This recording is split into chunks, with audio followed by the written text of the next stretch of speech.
Oh, Well, hello. Hello. greetings. It How we is all doing? us, but only a few of us. Just a few of us.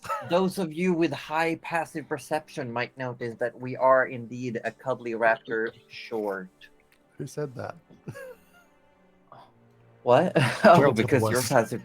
No, yeah. but Well, you did actually, get a it's not the buff. worst You did get a anymore. boost I recently. did. I got quite a buff recently. Yeah, you did. You did. No, Cuddly Raptor is traveling the world, visiting the old family in the old country. Dongadus said isn't cuddly short anyway. Oh, wow. Yes. Yeah. Confirmed. Yeah. Confirmed, yes. Yeah. So technically, being one cuddly short isn't that much of a height difference. Well, one cuddly shorter. I think we should say. Yeah.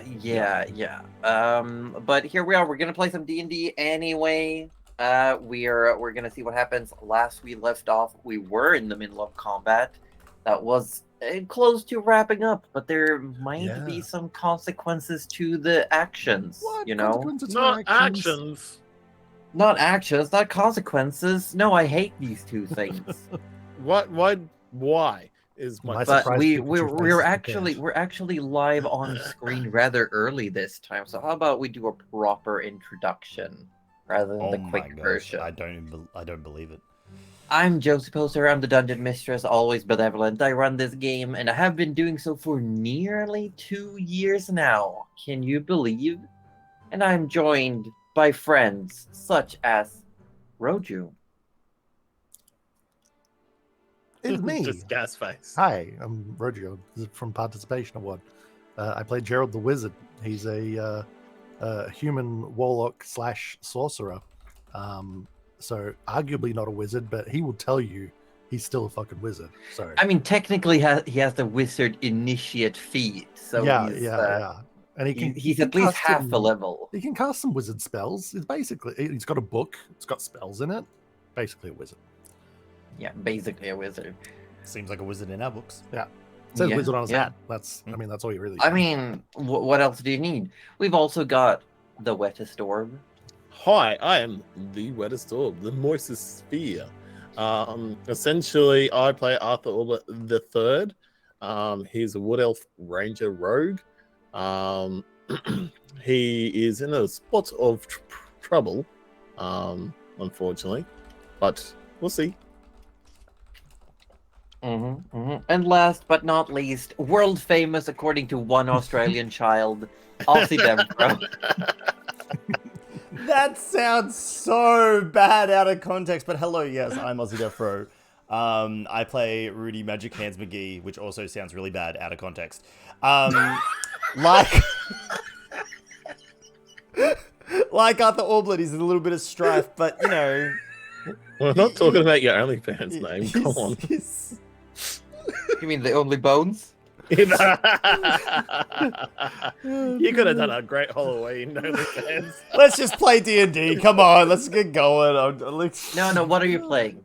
Tell us about Rudy. Oh, sorry, yeah, Rudy Magic Hands McGee, the Grave Domain reborn cleric. Not quite alive, not quite undead, but something mysterious in between that no one will ever find out because I don't think even Rudy actually knows what he is now.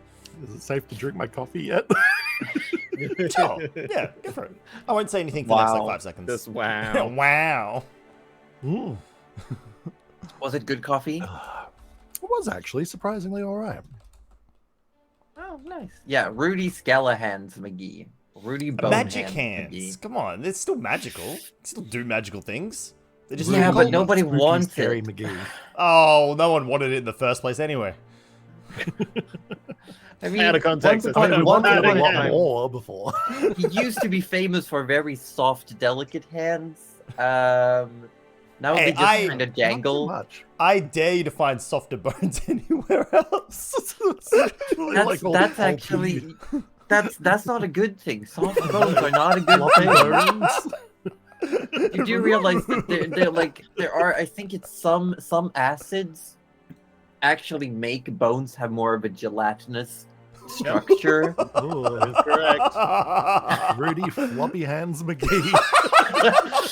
It's that one scene in Harry Potter when his arm.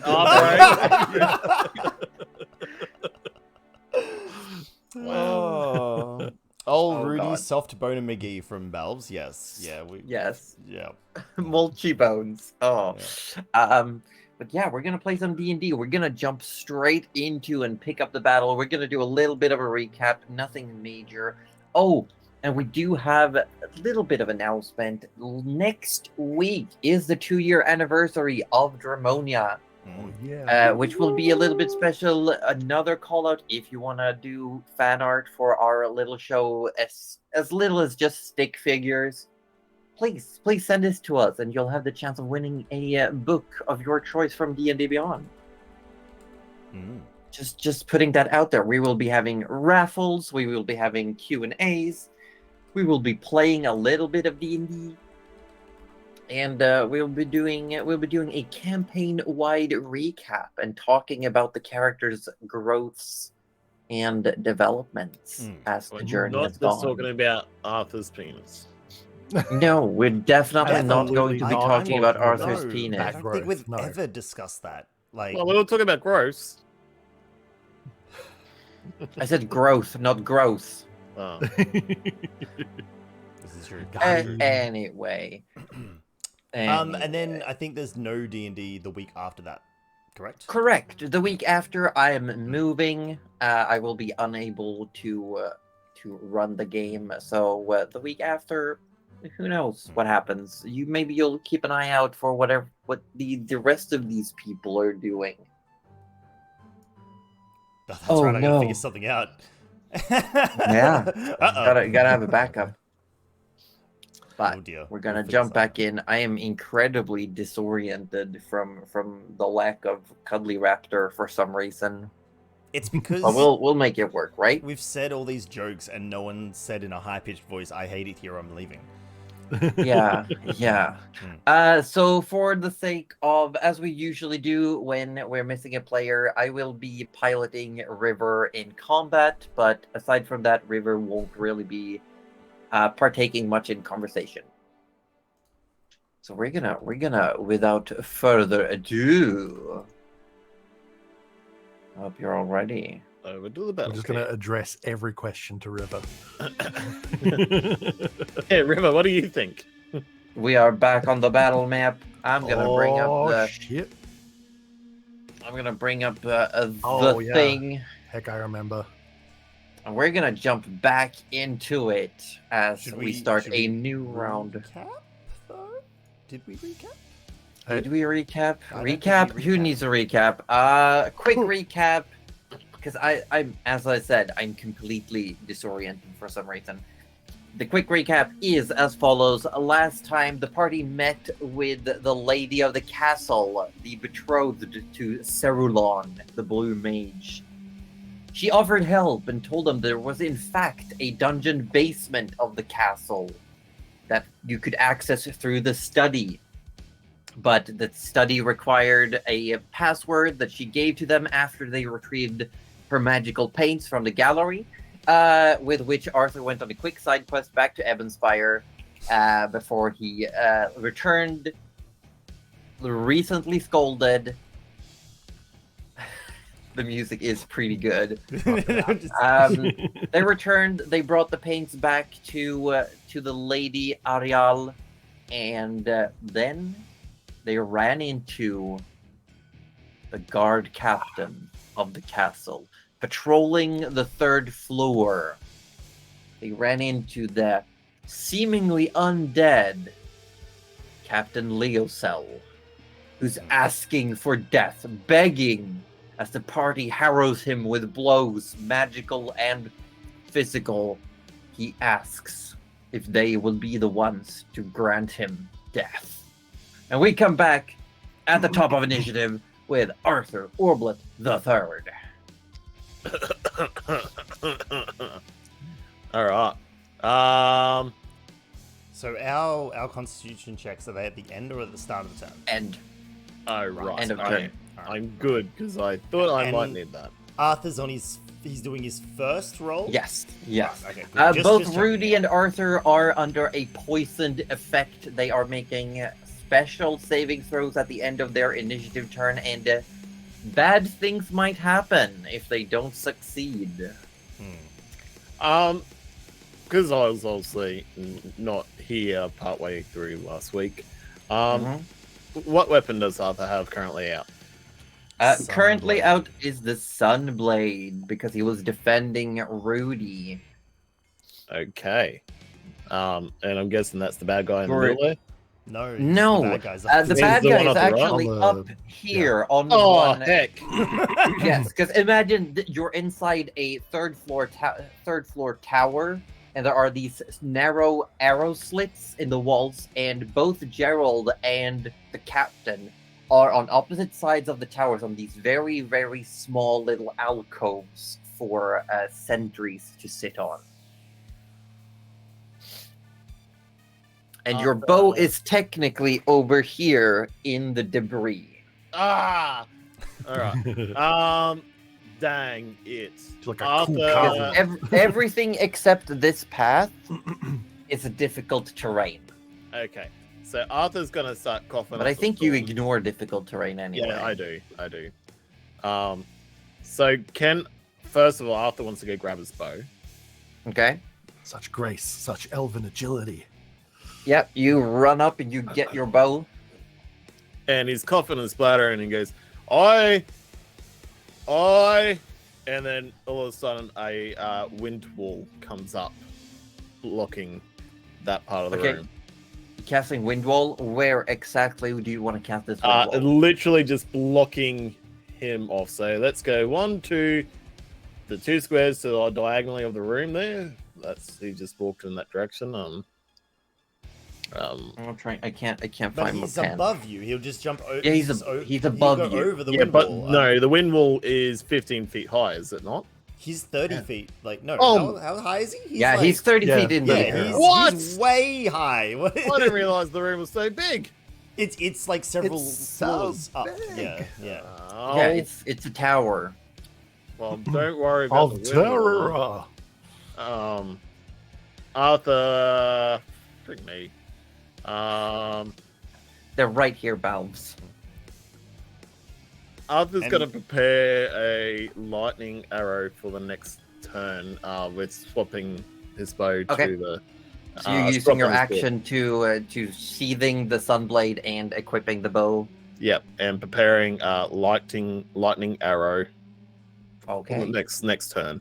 Okay. At the end of your turn, Arthur, I need you to make a Constitution saving throw. It will make everything better if you just make this Constitution saving throw.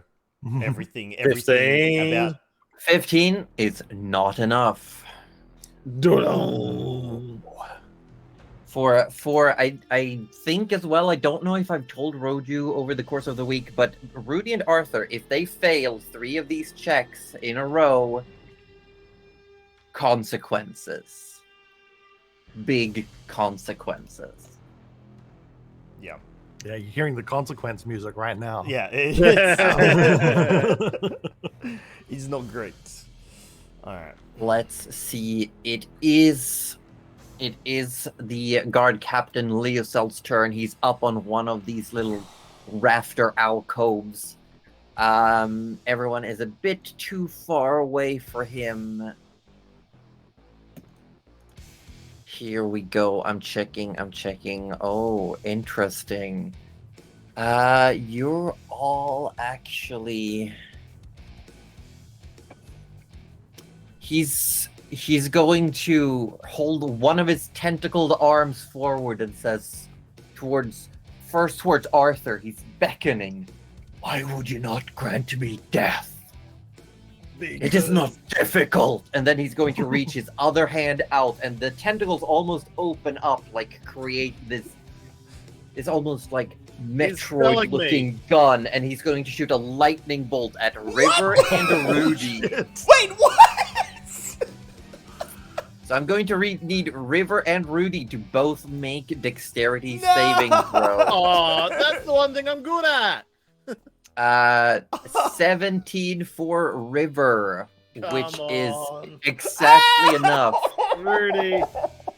12 for Rudy. So the two of you both take 8d6 lightning damage. River will be taking half. We could This be whole saying, combat has just been like That is a Rudy's shocking amount of nightmare. damage. Oh god, I can't believe you've done this, Roju. You know we're immune from So, Rudy, 25 points of That's lightning exactly damage. enough. He's down. That's exactly his health total right now. oh no. Oh my god. He's Well, that And means down. you're River not dying takes though, right? half. I'm gonna check if it's River exactly has zero, any is it still- reactions. Yeah, he goes to 0. He's down. Yeah, but I can't remember because I know in earlier editions, if you hit exactly 0 and not below, you're like stable, No, but just unconscious. So unless you still no. dying. Here is 0. 0 is out. Cool. Okay. River takes 12 points of damage. River is not looking good either. And after the lightning bolt strikes, Arthur, you can hear in your mind the echoes, just as there's scorch mark left in the debris of dead mimics and broken furniture on the ground. You can just hear as the smoke fades. River standing there wounded, barely managed to jump to the side. Rudy's laying on the ground, crackling with energy that he's just been hit by. And you just hear these whispers in your head. He's dead. He's dead. He's dead. Rudy's dead. What do we do? What do we do? Rudy's dead. And I'm going to need you to make a wisdom saving throw against the psychic whispers. Oof. What does an 18 sound like? 18 is just enough. You manage to shake off these whispers. You've seen Rudy worse. He's not dead. He survives everything. He's just sleeping. He's just sleeping. Yep. And Gerald, it is now your turn. Yup. Let's see what I got in there. The background music of Rudy. Help! I need somebody. Help! Rudy can't cast Greater Restoration when he's unconscious. Just anybody. Help! Okay. I remember that this guy was pretty low.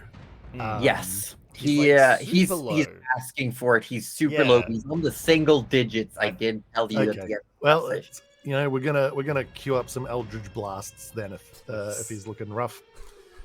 Go for it. Natural 20. Oh! Natural Ah. 20. Gerald, how do you want to do this? Okay, so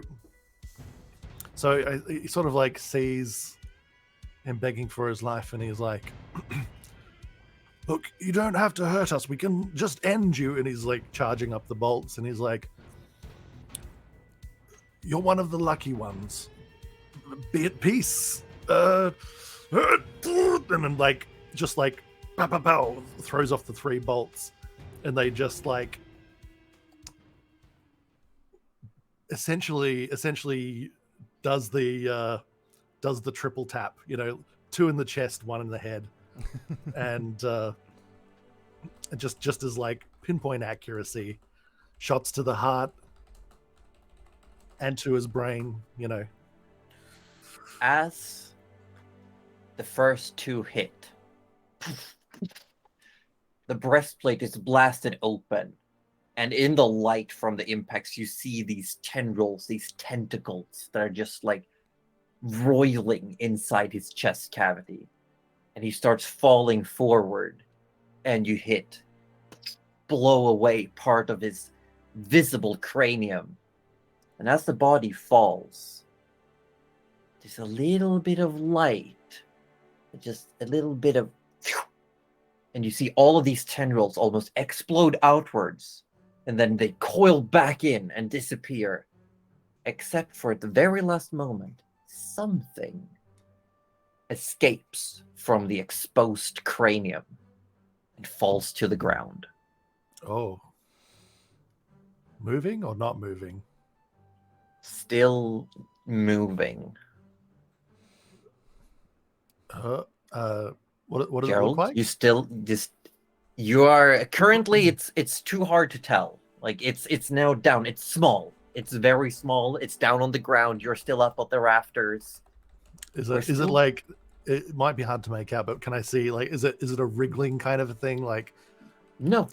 okay, all right, I'm gonna fly down. As you get closer, you see what looks like laying upside down, what looks like a small brain with 4 limbs that are just wagging in the air. A small what? Brain. Oh, brain. Oh. Anything else you want to do? We're still in initiative. Oh, I'm going to. Well, I mean, I don't have an action at the moment as far as initiative goes, so I guess I'm just going to stay nearby this brain thing, but warily. Like, I don't want it to just like leap out and face hug me or anything like that. So just, but I want to be close enough to try and do something if it, if need be as a reaction. So maybe I'll. Yeah, that'll probably do, I guess. And so Rudy's down, but the other 3 are up, or 2. Rudy is down on the ground. River is looking really bad. Arthur is looking not injured but pale, and like he's having like a bit of flash sweats happening. River is currently like holding one of her arms that looks like it's scorched, it's smoking. Yeah, I mean, because if we're sort of out of combat and I can, No, do we're still something else- technically in initiative. Okay, well then I don't have any more action economy, so I'm done. The little brain creature flops itself back and is now standing on 4 limbs in the debris, and it looks around. Does it have eyes? And no eyes, but it's moving around, and then it sort of just churns in the general direction of you, Gerald, and all you hear is, and you hear, "Why am I not dead? Why are you so big? What is happening?" You appear to be a mobile brain now. A brain. I'm a brain. I'm me. And it sort of like moves around. Wait. And it does the thing where it sort of sits back and lifts its front paws up. What kind of Have I legs are become? they? They're like small, gangly, like only little bit of bone and skin, and they've got like 3 claws. What have I become? Oh, Is this my fate? Is this the curse for what I've done? Adopt him, Gerald.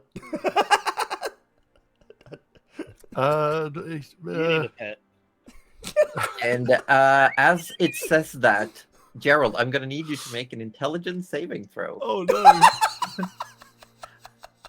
That's not that's a bad always one. trying to kill us. Is this going to be versus magic by any chance? No, technically not. Okay.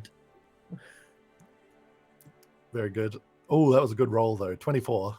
24. Yeah, you can feel like as these words you're hearing them inside your head, it feels like something is pushing against your mental barriers. I'm like, stop that. I'm sorry. I didn't intend to do it. I don't know what's happening. What am I? What were Why you am I trying not to dead? do? Well, I don't know. I don't know either. Can we call a truce for now, perhaps? A truce. Yes. Maybe we can Yes. figure this out together. No truce. And you see, like, it sort of stands back up and it stretches itself as big as it can, and it's so small, like it's an actual brain-size thing. Like it's like a guinea pig in size. Big. Yeah, it's like a guinea pig. Oh my god. Yeah. And it says, "You won. You gave me what I asked for to the best of your capabilities. You, Sir Wizard, have my gratitude." Oh, I am free from the cursed parasite that was keeping me alive. He is now a parasite. Thank you. Congratulations. You're welcome. What can I say? You have my deepest gratitude. And it just and we're gonna stay in initiative for a little bit. River turns around and sort of like points at Rudy and says, are we gonna help him? Is he gonna be okay?" Who was next up then? Rudy. Oh, So Death Rudy save, I drops at the guess. mouse for a So minute. Rudy, at the start of your turn, death save, which you do have advantage for being reborn. Death save. Nice. Alright, okay. What do I roll for that again? What's the roll? It's just a d20. Just a d20, thank you. But it should be, you should have like at the top right of your character sheet, there should be like death saves. Oh, that's the button. And there's it with advantage. 13. 13 Oh. is one success. great Alright. success. So that. But then you also make a constitution saving throw against the poisoned effect. Right. As Okay. as River points at Rudy, you can all see under the armor, under what little skin Rudy has left, worm-like things are moving. Oh no. So this is roll number 2.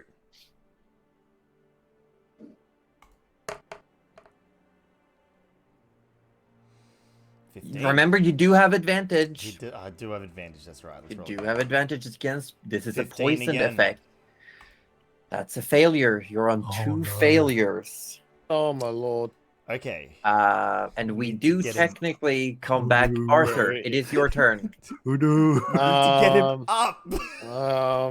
I mean, I can stabilize you if there's no one else can do anything else. But Chuck a healing potion down his yeah, throat. yeah, Yeah, that's I got what you Arthur, if it comes to me. Yeah, but- Arthur's got a potion of healing. Yeah, He's sweet. gonna make his way over to Rudy Mhm. and goes. Okay, we can move away from the battle map for now. Okay, sweet. Cool. Cool. He's gonna sort of go over to him and go, "Oh, this is not gonna be pretty," and just pops the bottle and sort of lifts Rudy's head and sort of just plunk and tips his head back.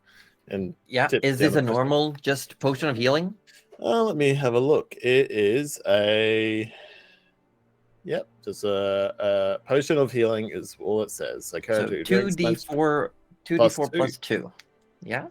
I wonder if it's easier to pour it down his nose cavity when he's unconscious. Well, I was thinking about that. But Look, there's I mean, a he doesn't time have for any lips. It's just you just like yeah, it's just teeth. sift it You know? between his teeth. But if you put it in the nose, then that way, like, none of it spills. It's a nice little funnel. Do you want me to roll it, or have you found how to do it, Orb? I'm trying to. It's Just do 2d4 and we'll just add. yeah. It's beyond 20. It's being silly. 2d4. I roll it this way. Oh, that'll be 4 points plus 2 is 6. 6 Doesn't points matter, of brings him healing up. is still taking you away from being dead. And more importantly, he can cast a spell. He would be able to. Anything else you want to do on your turn, Arthur? Arthur sort of looks around and he goes, "Here, have a potion of healing to River." Okay, so you're handing a regular Yep, potion to another one. River. Another one. Yep. And they get 8. Perfect. I'll add that in. At the end of your turn, I am going to need you to make a Constitution saving throw. Okay, again, or Oh, you just how need many- to make it and Oh, that ain't That's gonna 11. It's an 11. That's That's 11. both of you are at 2 now fails. panic. Fuck. Panic mode. so. Oh my god. Gerald, you can see now both Rudy and Arthur are showing these signs, and you hear in your mind, "Oh no, this is not good." Oh, you As don't the say. little brain turns towards Rudy and Arthur. What do we do about it? I don't know. I couldn't resist it. It took me over. Well, that's terrible. Let me see. And I'm going to start flicking through my book, looking for any spells that might be useful here. I don't know that I can. It's not magic, is it? It is not. At this Um, point, Arthur's now sitting down. He's is feeling it very like unwell. a single thing, or is it multiple entities? It is technically a poison effect. Ah, okay. Like it's not, if it's we're not going if we're not a going by target I could technicality, banish or anything. No. Yeah. Okay. it is a poison effect. So would Rudy be awake at the moment? Yes, Yes. Rudy's now awake. Yeah. He's up. Arthur Um, sort of wants to just quickly say, Rudy, you can heal you, can you not? Do I They're know just that it's panic flicking. yeah. Do I know that it's a poison, or did he just tell me just then it's a poison? Or I Yeah, probably wouldn't have any knowledge, would I? They look sick. Yeah. Rudy, you don't look very well. No, I don't suppose I do. You seem to have some wriggling that's more than normal going on. Yeah, I don't normally wriggle that much. I Oh, feel you're right. like Yes, that's a if lot of you wriggle. Oh, yes. I would probably heal yourself in some manner to remove whatever is inflicting you if you're able to. Oh, and Arthur, you don't look well either. No. I don't think I can help either of you. Our cleric needs to heal himself before he considers me. Yeah. Oh yes, I mean obviously. Really hurry. Rudy, can you heal yourself or not? Are we? Just everyone quiet. Everyone quiet. I need to concentrate for a second. Okay, Gerald, are you doing anything on your turn, I mean, or are there's you nothing, just okay? nothing for me River to as do, well right? is just going to very like I got nothing. I got nothing. This is not what I do. This is above my pay grade. I'm not even being paid. I'm doing this as a service. And Rudy, it is your turn. Right. Okay. So, we need to remember a few things. One of the things is Rudy can't see the color green. We just need to remember that. Correct. So to him, River is effectively a walking clothing and eyes. Oh, that's and right. a mouth. Yeah. Which he's got he's got enough Problems wisdom to know that Yeah. should be that should be River, so that's fine. Okay. All right.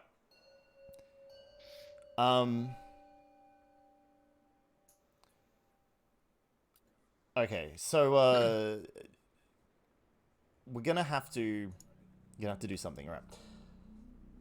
I have a okay. Here we go. We have a small dilemma here. The dilemma is I can only purge. I think I can only purge the poison from one of us. Well, I don't think I can purge it from both of us. That's well, I fine. mean, do it for yourself, and then we can deal with Arthur afterwards, hopefully. Yeah, you got diamonds. You know how to bring me back. Oh, I don't think this I is. don't think no, not my brain here. The brain here seems to indicate that whatever is happening to you might have been what happened to them. You can see Arthur start sweating a lot more, shitting bricks that he doesn't realize. Diamonds won't bring him back. So, well, it's that you won't be going necessarily in the first place. Rudy is setting out. He's essentially made space for himself, or found space. He's Yeah. There's some space. Remember, there's this path that's been cleared. So he's setting out the appropriate diamond cost of greater restoration. Which, for those who do know the spell, we know that this doesn't cure poison, but just bear with us. He sets out, he's holding a skull. Darcy cannot remember rhyme or reason or how he got the skull, but Rudy has a skull in his inventory. So I'm setting that out too. Yeah. I mean, it's very on brand. Setting out the vial of Yarsi's blood. For anyone who doesn't remember, that is the blood of an ancient blue dragon. That was given willingly. And Yarsi's horn. So just piling up any and every expensive magical components that he might have access to. And then he also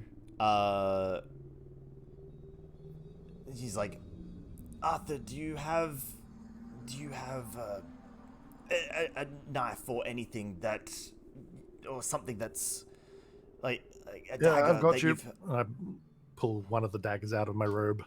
Excellent. And prestidigitation to clean it. oh, you'll need to do that again in a second, maybe.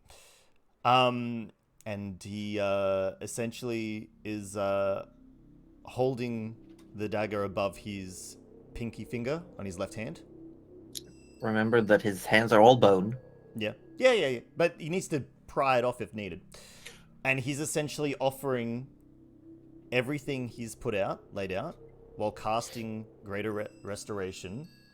And essentially, he's attempting to cast Greater Restoration while also attempting to contact Ogathera at the same time. Okay. Yeah.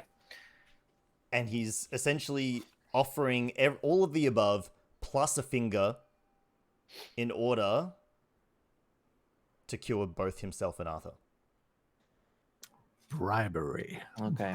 Yeah. Give me a moment to take this in. Give me a moment to take this. Sorry, I added a bit of flavor at the last. No, it's great. It's perfect. I'm just going through my brain real quick how we would do this mechanically.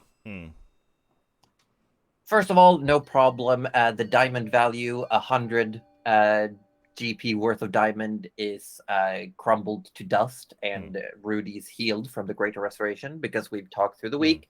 Yeah. I'm allowing Rudy to essentially downcast the Greater Restoration into a Lesser Restoration, which does remove poison effects.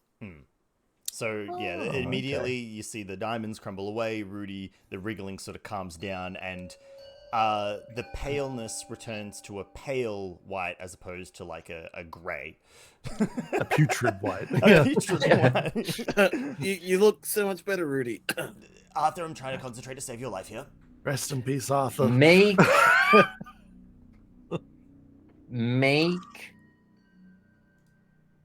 a D100 roll.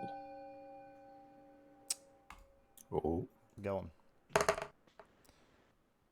17. 17 is enough. Normally, for Divine Intervention, you have to roll your own level or lower, but I'm adjusting. I was adjusting the number based on these offerings that you have delivered. The skull crumbles away, and the horn of Yasi as well. And you immediately feel a cold embrace, as if someone hugs you from behind. Their arms, hands cold to the touch, comes from under your armpits and cradles your shoulders.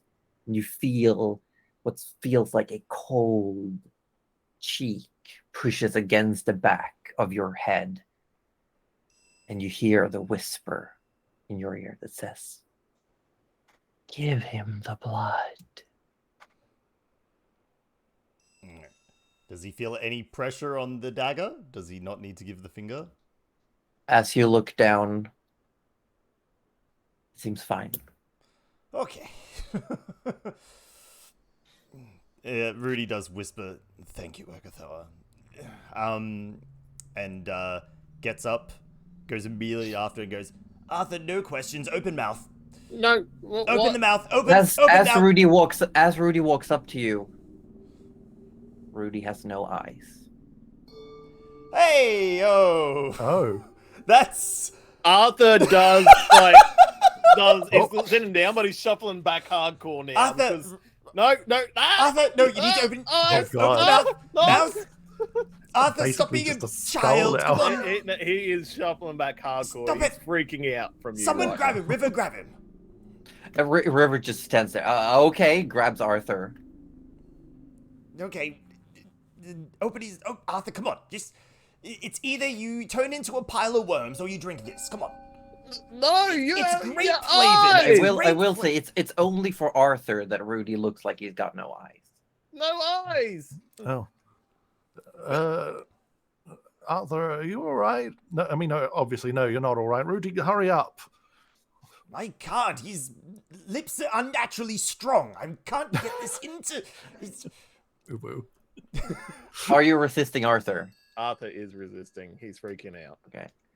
Oh my god. Well, on that note, I'm going to ask Arthur to make... You know what? No, I'm going to say like this. Rudy and Arthur both make initiative rolls. Oh, to determine in what order things happen. okay. Is 19. Gonna have to try and 17. overpower Arthur. 17. Arthur, I need you to make a Constitution saving throw. Just shrug it off. Just roll high and shrug it off. You'll be Well- fine. You'll be fine. What's the chances of rolling Why double ones? would you do this? Start feeling. Oh no. I'm actually upset. Actually, up the wait. I kind of love this though. Yeah, like it's great. Go on. It's great. Okay. I'm going to just take this moment to ask. Is Arthur going to resist drinking the blood? If someone was to stop Arthur from freaking out or moving, sure. That's okay. Rivet- Well, But that's for done. now, River's got yeah, holding but you. she's not holding my head. Okay. All right, fine. We we Okay. as Rudy tries to pour the dragon blood into Arthur's mouth, Arthur resists, shouting about Rudy's face. And just Arthur, as you feel something, almost like something grasping your heart, squeezing it tight, and you start feeling life escaping from you. What's happening? Something's happening. Something's wrong. And then you see a woman standing behind Rudy. She reaches her hand out, and it's cold, but it's comfortable. And the blood pours in between your lips.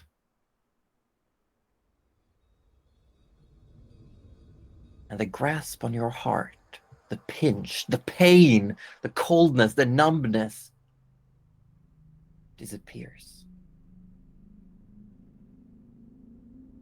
Arthur falls limp to the ground.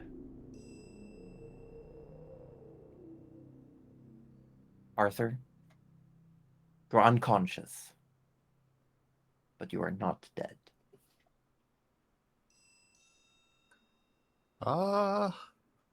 That is the last time I tried to save anyone's life. Rudy Is he- throws the vial across Is the he room. alive, Rudy? Yes, he's alive. Oh, his own stupidity almost killed him.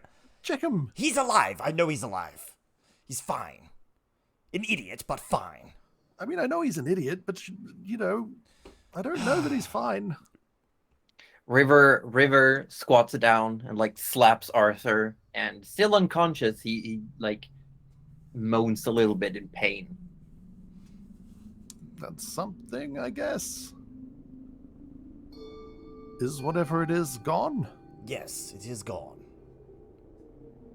Is it? I have the utmost assurance that the Yeah, looking at Arthur, colors are turning to his skin. The wriggling underneath the dermis has stopped. Now he's just laying unconscious. You all know that Arthur doesn't sleep, but he's somewhere else. Arthur, in your mind, you find yourself in a cold place. You find yourself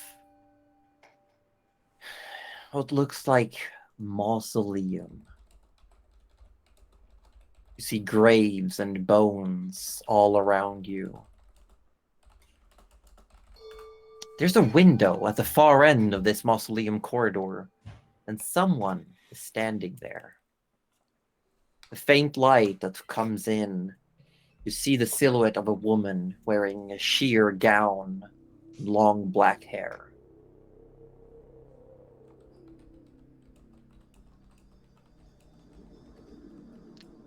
She turns to you, but being backlit, you cannot see her face. But you start to hear the sound of flies, and you start to smell decay. Arthur starts to freak out. And she just says, "Old Deadeye, owes me for this. And you wake up, suddenly, explosively. See, I told you he was fine. Arthur looks at Rudy straight away. Does he have eyes? Yeah. Rudy, you have your eyes back. Never. What are you going on about? I never lost them. No, you had no eyes. Just maybe relax, Arthur. You've been through something. But I was trapped, and then he was walking at me with no eyes. I thought he was bad. He's just incredibly terrifying to look at, Arthur. It's just that's just Rudy now. Yes, and I thought we were all, relatively comfortable with this. Oh, absolutely not. No, said that's terrible still. Everything about it is, I hate it. But, there's only so much terror I can have about it before it's numb. But if I was walking towards you saying that this will save your life, would you Please take don't. it? I would. Surrounded by idiots. And Arthur sort of gets dust stuffs. He goes, Rudy, I'm sorry. I literally. No, I don't want to. I don't want to hear it. I don't. I'm going to hear it. talk, no matter if you want to listen or not. Next time someone literally offers their own flesh to save your life, and then you turn around and essentially slap it out of their hands and prefer to die, sorry just isn't going to cut it right now, Arthur. You got to think, in my mind, you had no eyes. I thought you were taken over. I had no eyes. I have no nose. I have no ears. I Yes. have no lips. I have no flesh on my hands. I thought you were taken over by something. I thought you were trying to hurt me. Can't you see why? I don't know what was grabbing me. I cannot. But Arthur, you hear a voice. As you hear something walk across the debris, you hear in your head, "You should thank your friend. Without him, you would have suffered a fate much like me." And you look down, and you see a quadrupedal brain. Arthur does a bit of a jump, like a jump away from it, and then quickly pulls out his dagger and goes, Fear not. I mean you no harm. Arthur puts it away, and he sort of... Oh, so the talking brain... Wait, Just- does Rudy hear this as well, or not? No. Okay, so... Arthur sort of turns around to Rudy and looks at the ground, looks at him, and sort of goes, "Well, I am sorry, and thank you so much. If it wasn't for you, I wouldn't be here. And I know I acted foolishly in this moment, and I know you won't see how things were on my side." And he starts breaking into tears, and he was like, but Rudy, come off it. thank you. No, so I'm much." no. And No, I don't he accept it. sort of No. starts running No. towards Rudy No. to give him a cuddle, and he's Now I like, wish I had he's no ugly eyes. No, crying no, on his no, shoulder. No, Gerald, take your knife back, please. Oh, thank you. Prestidigitation, prestidigitation, I didn't do prestidigitation. anything with it, though. I Prestidigitation. And then after Arthur gets off Rudy, he goes back to the brain, and he goes, so what now for you? I don't know. I guess I'm free. Well, I'm not saying come along with us, but we are going to leave this castle eventually.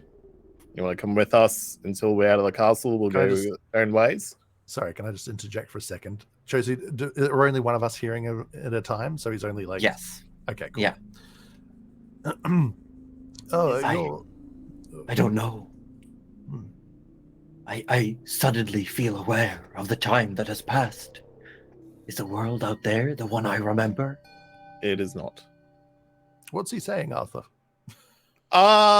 Basically, he's asking me about how the world is out there.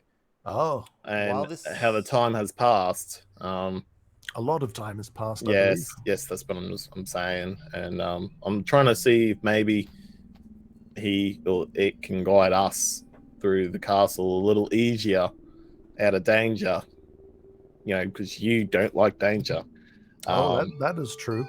And this thing could help us with avoiding danger. And then, when we get out of the world, we can split ways. But I'm trying to converse with them, find out if they even want that. fair enough. It's kind of a little bit much for me right now. If there's a lot of things that have been going on, and I'm kind of a little bit fear frazzled as it was. So sure, I guess do what. Brain. Do you have a name? Yes. I am the god Captain Leosel. God, Captain Leosel. Correct. While this is happening, can Rudy be casting Prayer of Healing because it's a 10-minute cast? Sure. All right. And I would more than happily guide you through the castle, wherever you deem necessary to go. Who hears Oh. that? Gerald. Okay. Look, for ease, I'll just assume that I'll just repeat whatever he's Yeah. saying to Yeah. the people who can't hear me. Everyone gets 23 healing, by the way. That's pretty nice. Oh, you Nice. legend. I actually didn't take any damage that combat somehow. Wow. Rudy took several health bars. Oh, yeah. Several. Oh my god. But there's one thing, though. As my memory returns to me, Hmm. while my body has vanished, gone somewhere else. And the brain sort of like skitters away to where it fell itself, and there are, in fact, 2 items on the ground where the body would have impacted before it disappeared. Mm-hmm. With the bodies hit the floor. Yeah. The bodies hit the floor. I can no longer use any of these items in my current form. Oh. Take them as a token of my gratitude, Master Oh. Wizard. Thank you. Oh. That's very kind. He says I should take these things, and he called me Master Wizard. Isn't that nice? Thank you. You see a belt Mhm. where the belt buckle looks like almost like 2 fists bumping. Yeah, bro. And Bro there is also a scroll case. It looks like it had glass that has cracked now that it fell, but there is an intact scroll inside it. Oh, okay. All right. Well, seeing as Rudy's taking the 10 minutes to cast a pair of healing, I will also take the 10 minutes to cast Identify on the belt. The belt is a belt of stone giant strength. Oh, snap. Cool. Oh. This is a magical belt of strength enhancement. If Goose was here, he would deeply appreciate such a thing. The stone giant strength sets your strength score to 23. Ooh. Yeah, it's big. Sets a your big- strength to 23. Holy crap. Yeah. It does require attunement, but your strength becomes 23. That's amazing. Wow. Yeah, it's pretty good. It's like a souped up version of the intellect headband I'm wearing, but for strength. Mm. Yeah, 23 is ridiculous. Yeah. All right. I Well, think it gives you a modifier of +6 or +7. it would be +6 because you need 24 for +7. Yeah.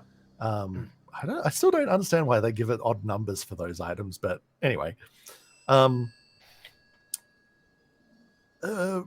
Well, seeing as we don't really have anyone else to use it for the moment, River, perhaps I would like to lend this to you if the rest of you agree. Until we part ways, in which case we definitely want it back. But I think this might be useful for you while we're down here. Mm-hmm. Does River have attunement slots available for it? Yes. Oh. But you need to take a short rest to have the time for attunement. I feel like we probably want a short rest at this point anyway, right? If Brain, you guys... is it because Rudy doesn't know his name yet? Is this a safe place to rest? Will anything else come this way? Oh, or should it's we... Leocel, Rudy. Oh, Leo Cell. Sorry, my mistake there. Leocel, is this a safe place to rest, or should we move into another room? I believe there is nothing quite dangerous on this floor except, well, myself. He was the danger. As in, you were dangerous. You're not dangerous now, right? I don't know. I do have this sensation. I can tell where all of you are, and there's almost like an instinct within me to find a body of my own, like this form needs more. But I'm quite within my own mind to not pursue such an endeavor. Right. Where were you all headed anyway? No, the study. The study's quite close. I could lead you there. Excellent.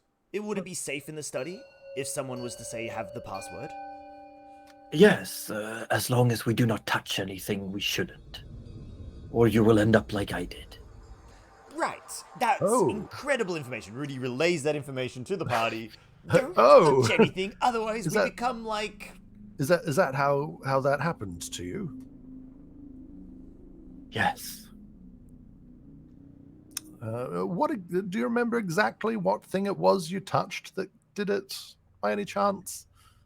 It was, if I recall, there was a shelf of glass jars, and one of them called out to me. Right, glass jars that call Don't out to us. That's touch probably not glass a good jar idea. that calls to you. Got it. All right. How about we take a short rest here? Because I don't want to be, resting and have a jar ask me to touch it. I think that's probably wise, Yeah. Rudy. Did you want me to set up the dome, just in case? He seems to think we're quite safe. All right, I'll set up the dome. Alright, so we take a short rest, yeah? You can take a short rest if you want. Anyone who Yes. wants to heal using hit dice may do Yes. so. River is going to attune to this belt. There's a belt of Ka-chonk. bananas. Yeah. Oh, yeah, and I'll also God. take a look at this scroll while we're resting, because see if I recognize the spell. River is also gonna heal using some hit dice. Here we I'm go. going for a big boy heal. Yeah, I use 5 of my heals. I used Yeah, more just- than 5 and I got what I wanted. Use a bunch of hit dice. I used 8 hit die. Wow. Oh. I went to That's town what it's on for. them. That's See, I exactly could go what to it's 10, but I figured I'd get close to my max HP. Which Also going to I'll use roll. one more. Yeah. I'll take Nice. 10 healing. What are you doing on hit dice? I'm just trying to find things. That's okay. All right. Rudy is looking much more healthy now. And much more angry.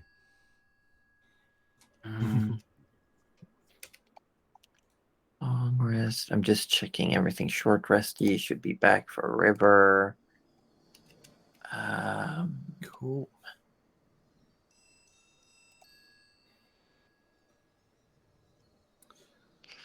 I'm just trying to check because I believe both of the weapons can use strength as well. I'm just trying to make sure that Rivers they swap over. Oh, she Oh. was dex based, was she? Yeah, but now there's +1 when using strength. It's like one more. Yeah. I think it's fine. It's fine. I think it'll be Everything's fine. It'll be fine. They should It'll be fine. automatically like pick the better modifier. Yeah, I right? think it did. I think it has. Yeah, cool. Yes. Yes, and I wanted to have a look at that scroll once you were ready. Yes, hold on. I'm just trying to make sure that there we go. Confirm that healing didn't apply, but reverse back to full health. Okay. Nice. The scroll. Yes. Scroll is a scroll of instant summons. Okay. What? It is a 6th level wizard spell. And it says the following. You need a sapphire worth 1,000 gold to cast it. Oof. But Yeah. you touch an object weighing 10 pounds or less, whose longest dimensions is 6 feet or less. The spell leaves an invisible mark on its surface, and invisibly inscribes the name of the item on the sapphire. Each time you cast this spell, you must use a different sapphire. At any time, you can use an action, speak the item's name, crush the sapphire, and the item will instantly appear in your hand, regardless of physical or planar distance. Okay. If another creature is holding or carrying the item, crushing the sapphire doesn't transport the item to you, but instead you learn who the creature possessing the object is and roughly where they are. Huh. But it does have the ritual tag. Does it now? Now that is Yes. that is interesting. Okay. What was the name of it? Just so I can customize this item real quick. Instant summons. Instant summons. Okay.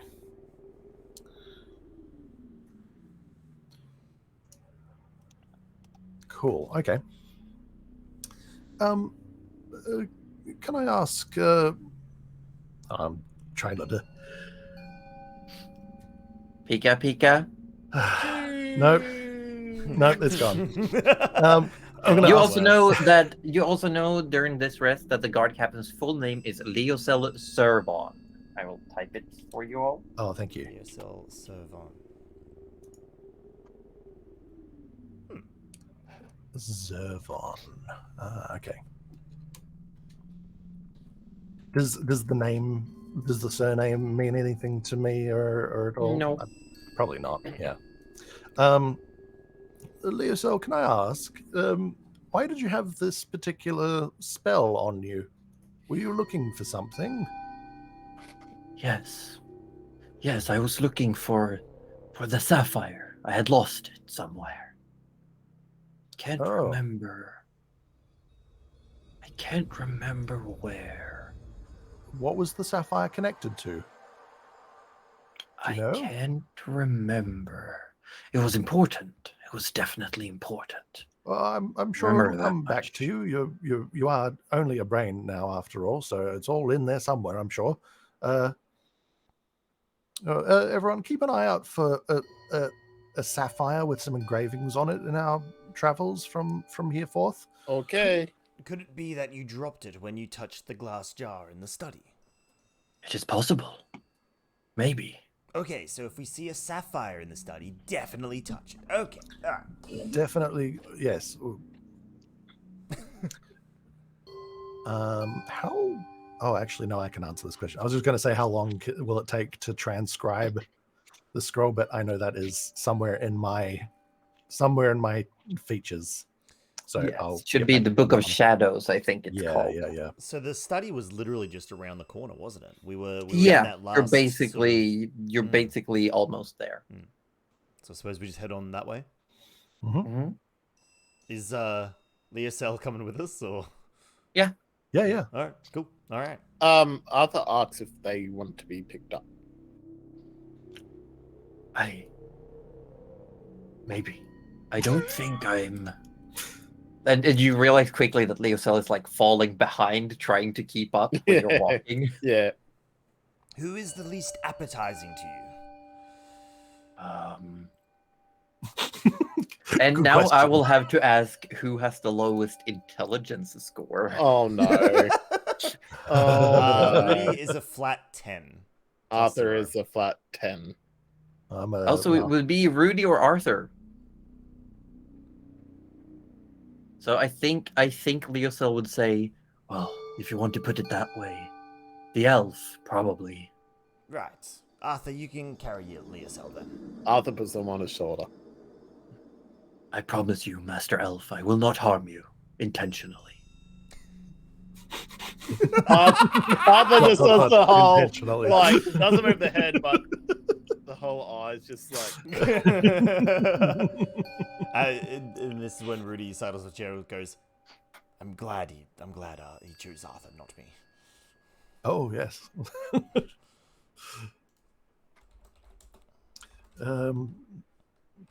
Oddly, not You as averted to the brain as I thought I would be, but I still don't want it on my head.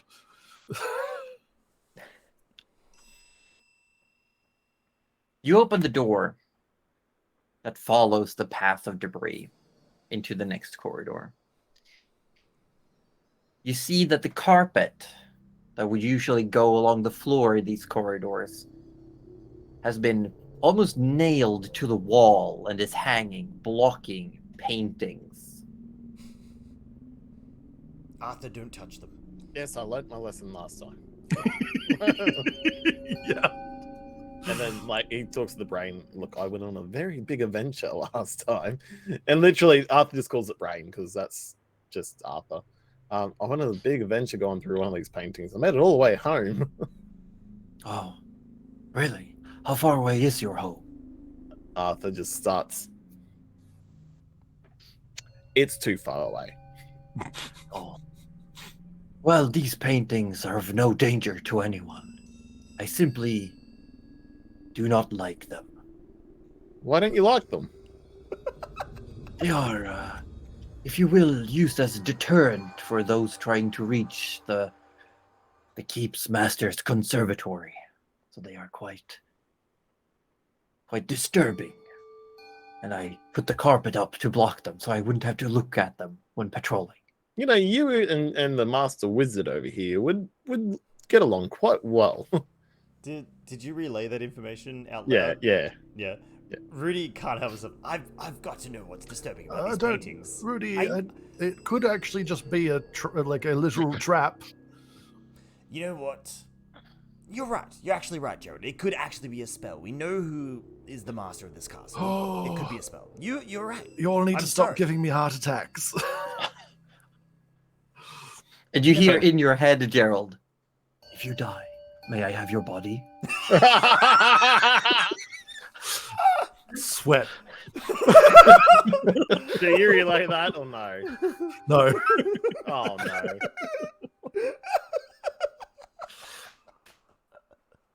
I like you. We can discuss it at the time. You cross through this corridor. You open the door at the other end. And you see a similar tower to what you had been in previously, except this one, the floor is clean. Instead, you see the sky above you, the star night sky, illusions of the stars cast above you, and you see what looks like a massive telescope with a stool that has been discarded, just laying to the side on the ground. Besides that, there's nothing in here. We're not in the study yet. This is like outside the study, yeah? Yes. Right. In the room, besides the door you came from, there's one directly to your right, which has a large, thick oak door. But there's impact marks, like something has been banging against this wall relentlessly. And then beyond that, there's another door that would, according to the map you have, lead to a similar corridor that you just came through. Was these marks from you, Brain? Possibly, yes. Okay. I really want to look through that telescope, but again, who knows what sort of traps they could be? What sort of magic? And we're also under a poison lake and earth, so you'll probably either see dirt or lake, would be my guess. Maybe you should ask the Brain. I feel like he probably hasn't been looking through many telescopes in his zombie-like time. He might have known beforehand. I'm pretty sure Leocel can hear you talking about him. I mean, yes. Oh. I That's thought he also true. only knows if we talk directly to him. Leo Cell. Well, No, I can hear you all. yeah. See, rude. Did you know anything about the telescope here? Well, Lord Cerulon was an astrologer, a diviner. Kings and nobles came to him for advice.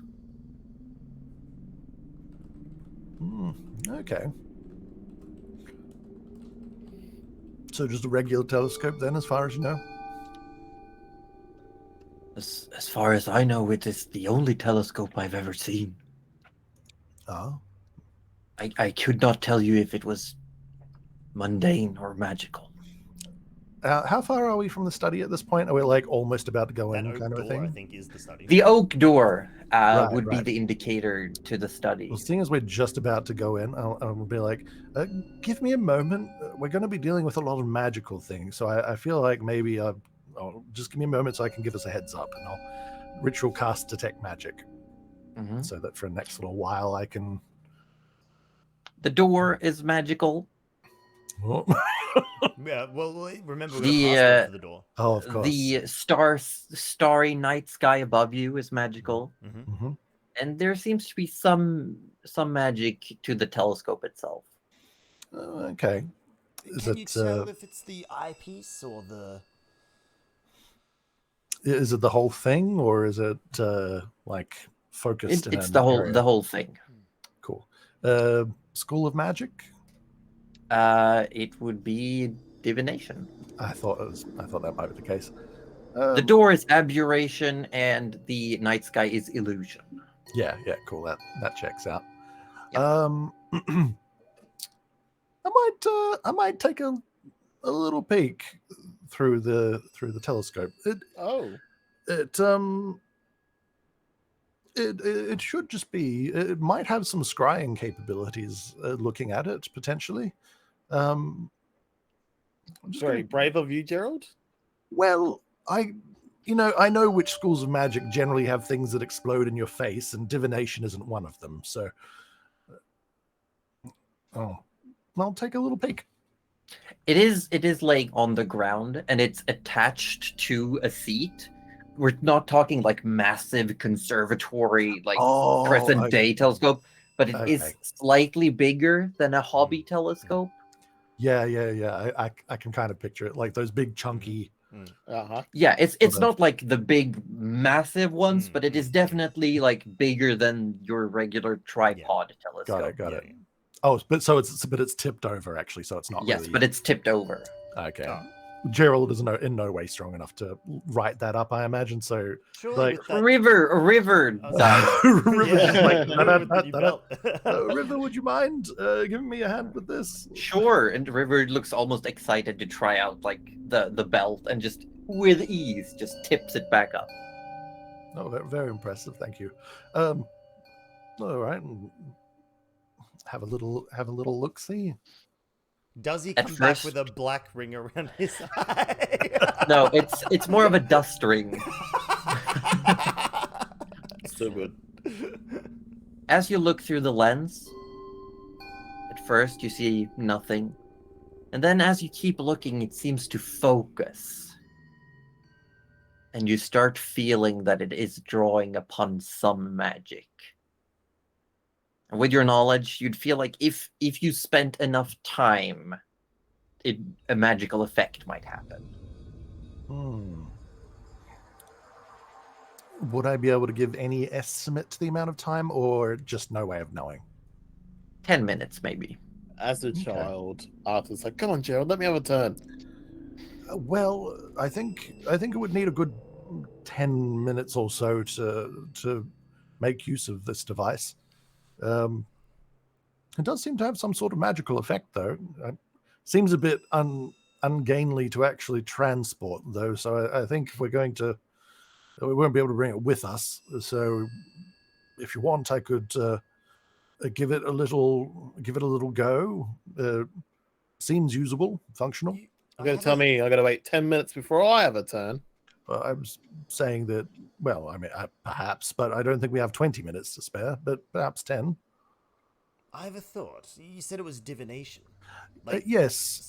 Is that scrying and stuff like that? Scrying does fall within divination, yes. I'm not sure if it's a scrying implement, though. I mean, there are a number of spells within the divination school, but scrying is primary among them generally. Hang on, but who would the master or the? Why would they be trying to contact?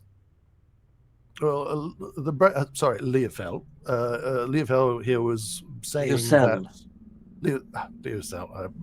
Sorry, I'm not very good with names of brains. This is all a lot. Anyway, the brain said that. Sorry. That it's the master used it for gaining information for nobles and things like that. From So, who though?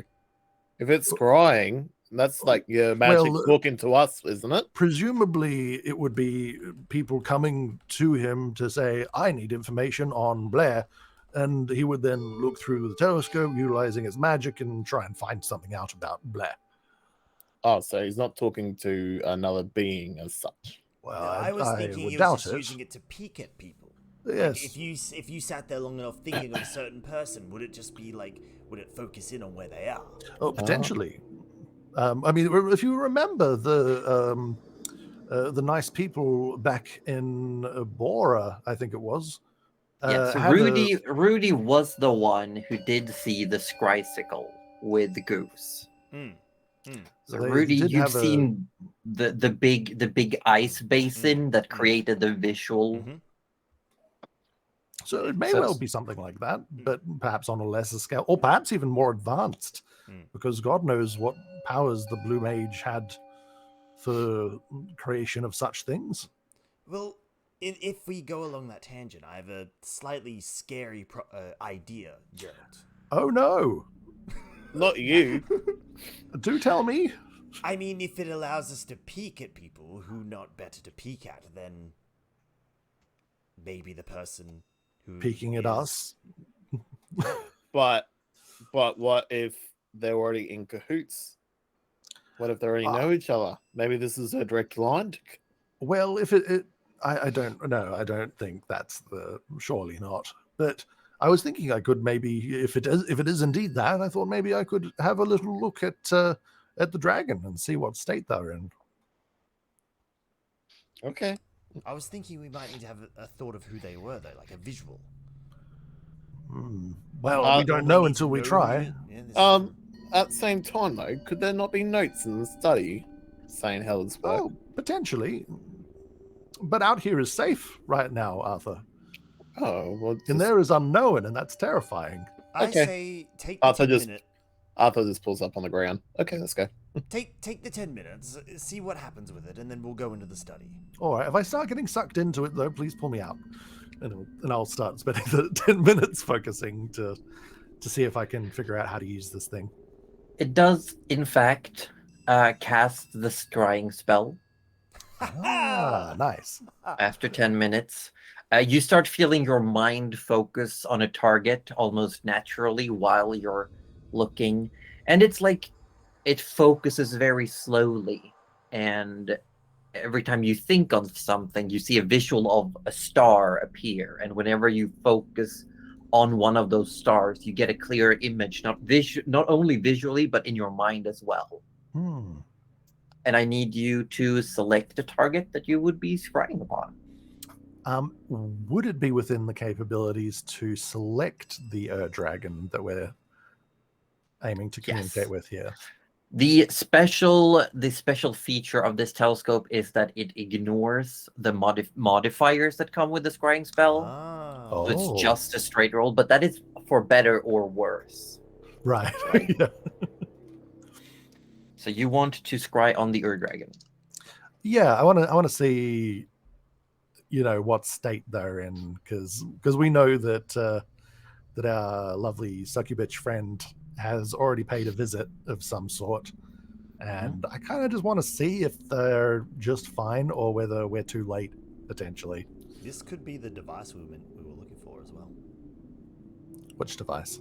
Well, are we looking for something to make contact with the? Oh, yeah, I mean, who knows? Possibly.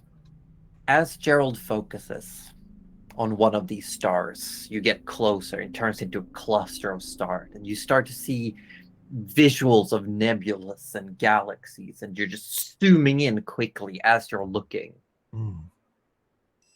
And then suddenly, you see Dramonia as at its entirety. The diamond-shaped continent split into 4, and it keeps zooming in, just grow bigger and bigger. You come down on the Esther shard, down on the miasma lock. I'm like, River, could you hold me? I feel I'm having a bit of vertigo.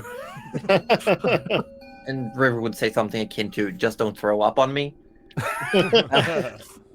And you zoom in into the lake, and it doesn't do any splashing effect or anything. You're just suddenly in the lake itself. Still like unconsciously just hold my breath.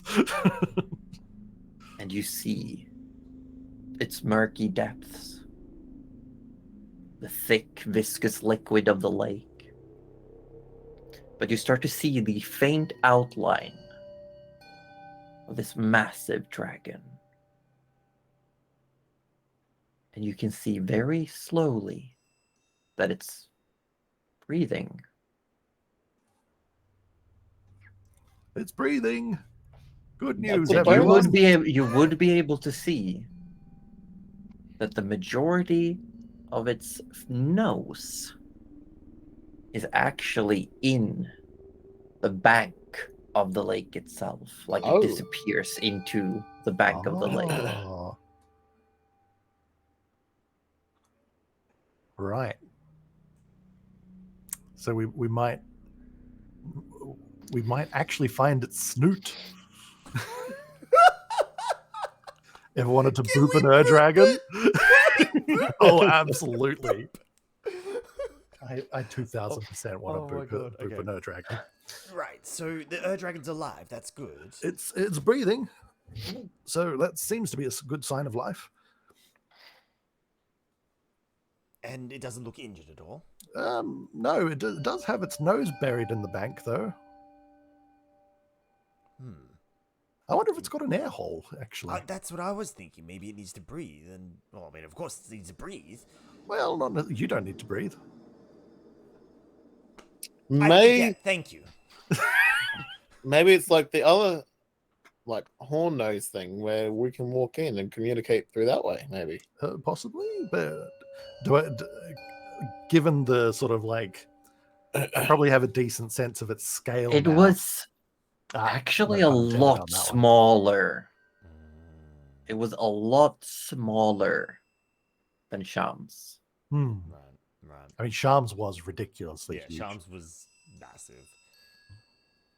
Right. Well, I suppose that's all the more reason. We know it's safe. We know that Jalira hasn't killed it, hasn't there? But that means that she'd be trying to find a way.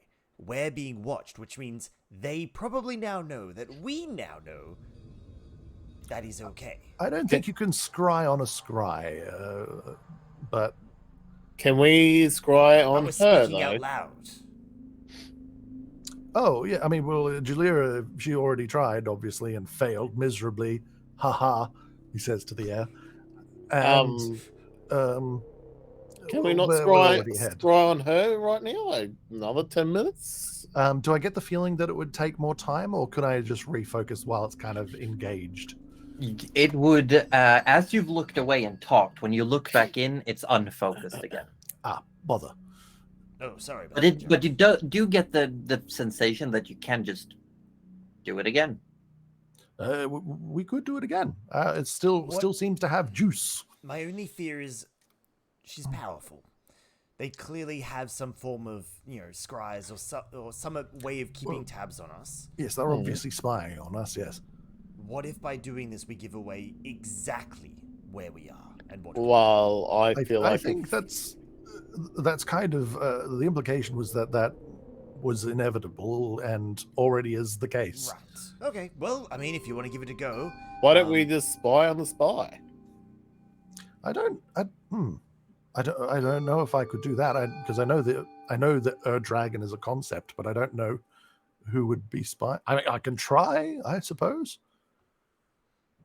I mean, it's not the dumbest thing you've ever said. I'll have a look. So who are you focusing on? Well, I'm gonna like try and see because I obviously I don't know the limits of this device, so I'm gonna um, try to see if I can use it to follow the thread of the scrying spell that is essentially following us around. Mhm. Because there's got to be some sort of communication between the magical sensor and the caster of some sort. And hopefully this device is advanced enough and beyond me enough that it might be able to trail back to the point of origin, or if such a thing is possible. Okay. Okay. I'm gonna try it, whether it's possible or not. Yeah. Can you roll me 2d20s? Straight D20s. I would love to know if it also points out what the target is, as in what is literally. I got an 18 Yeah. and a 6 for 24 total. An 18 and a 6. Yes. You go to focus. And you focus on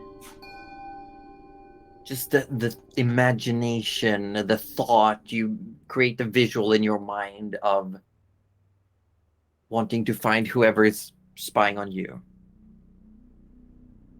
And it starts to focus. You start getting that sensation. Okay, it's finding something, it's buffering, and then it just unfocuses again. Oh, Almost, but not quite. Potentially, I'm not sure. Right. Well, I mean, if It you might be wanna- possible, but maybe I'm just missing something. I'm not sure. Well, you can either give it one more whirl, and we can, peek at how frustrated Julia is at her failed attempt, or we could go into the study. But I am afraid she might be able to peek back at you. She does seem to have some weird and wacky powers. I don't think she would. Well, I mean, the thing is, if it's her casting it, she's already peeking. If it's not her, it essentially doesn't matter. She might be able to perceive the sensor because it's just an invisible entity of some sort. But that's pretty much all. It's Just, not. Let's just hope you don't catch her in the shower or something. That would be awful. oh, would it? It would be. Yes, Arthur, it would. Yes, that would Terrible. be terrible. Terrible. Gerald, you too. It does take the process starts again. And I'm gonna roll a saving throw for Have a- Jalira. Have a little peek. Gonna see. Roll for shower. Actually, you start focusing, Oh, no. and again you see stars, and it starts coming in these galaxies and nebulas. You pass them by, and again you see the continent of Dramonia, It might focus in a where the base is. and it focuses in on the West Shard. oh, Oh, It I'm going to goes just be relaying south. what I'm seeing. Yeah. It goes south, and then it just almost like goes through the ground. You get that sensation, when someone pans through the ground. Yeah, you're getting that like rocks rushing through. Yeah, Strata. and you know that you're layers. in Oh my God. like the southern half of the Western Shard. Yeah. And you go through the ground until a massive expanding cavern opens up, where you see a stone city in ruins and a massive citadel of stone with a skull-like face where a portcullis opens and it's crying lava into a moat of magma. That's pretty. We found her. Holy shit, we actually found her. And it Metal zooms AF. inside the building in a large open chamber. You see gnomes, some dead, some undead, that are Oh. carving walls, these murals, these massive frescoes into the walls around her of screaming faces in agony, of demons tearing people apart as she sits upon a throne of stone sculpted into bone. She's talking to someone. She's looking in a mirror, talking to someone. She says, soon. Soon, my love. Oh, so soon. And then she looks up at you, Gerald. Or at, She at narrows the her eyes. at the little sensor. Cheeky! And she just grabs her hand up, and the vision is gone. As she casts Dispel Magic on the Yeah, of course, of course. Yeah. So are we getting the train ready and going there? That's where we're gonna take our break. We found the base of operations. Holy shit! I mean, Yeah, that That's- was Toot, toot, chugga, chugga, big red train. that was big. So okay. so we know where the fortress is. So southern half of the Wester Shard, clearly in the Underdark. There's a ruined stone city there. There might be records of that. There's a citadel, which may or may not have existed previously, probably existed previously. Gnomes? The gnomes are surprising. No, Yeah, but they're Um, dead and undead, so they could have just been, yeah. they were there first. So maybe. a bunch of murdered gnomes, and some of them were brought back to carve murals. And what's more interesting is the "soon, my love," which Has means a- that, like, who is she talking? What was she talking in? Was she talking into something or In a like a mirror. in a mirror? Yeah. I wonder if it was like maybe she can communicate with She- what's the deity's name? I'm drawing a blank. Sorry. The Ogathoa. false, the false, The false circuit, pallid okay. princess. Yeah, yeah, Fuck, yeah. Pallid princess. Suriel. Suriel, Suriel. thank you. Sorry. Yeah, Sorry. yeah. My brain fog. It could be, but would I'm gonna Suriel- leave you to hypothesize, as I will be taking a quick break because Yep. my dog is demanding to go outside. Okay. Need to go. That I'll is be fair. back in a little bit. Right. So Cool. so this is interesting. So Mm. I wonder how good is Gerald's memory? I mean, it's not terrible. He's Because if we have a map of Dramonia, surely we Hmm. must have a map between us. Could you not, because of the zooming nature? Oh, yeah. Pinpoint exactly have- where that was. I mean, regardless of memory, like it was very fresh. Mm. So, yeah, I think I should absolutely be able to Next um, time we rest, put a pin on it. yeah. Next time we rest, you've got to contact the queen, Yeah, and then just straight up go. I mean, it doesn't "We even found this doesn't even now." have to be when we rest. I can just do it now. But like in the dreams, you can craft the dream. Could you not show her a map and then go there? Oh, in the true. dream? Yeah, true. Mm. Well, I guess it depends on whether in this world they have a coordinate system for maps.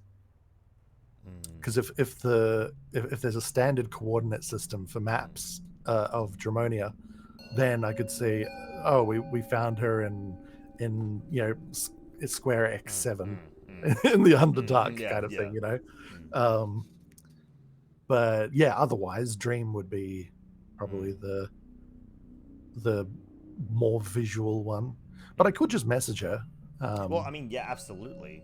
Because I'm pretty sure they knew roughly where they were coming from, but like not like the exact pinpointed location. Yeah. So that Yeah. is We- pretty big. We got a lot more than I was hoping for there. That was very good. Also, something to note: she's not like immediately attempting something again. Like I would Yeah. have thought she would have been licking her wounds, setting something up, and immediately trying again. But maybe she's thought that this dragon's beyond her for now. Yeah, it seemed to kind of be the idea that it gave us, right? When we saw her, seemed very frustrated, and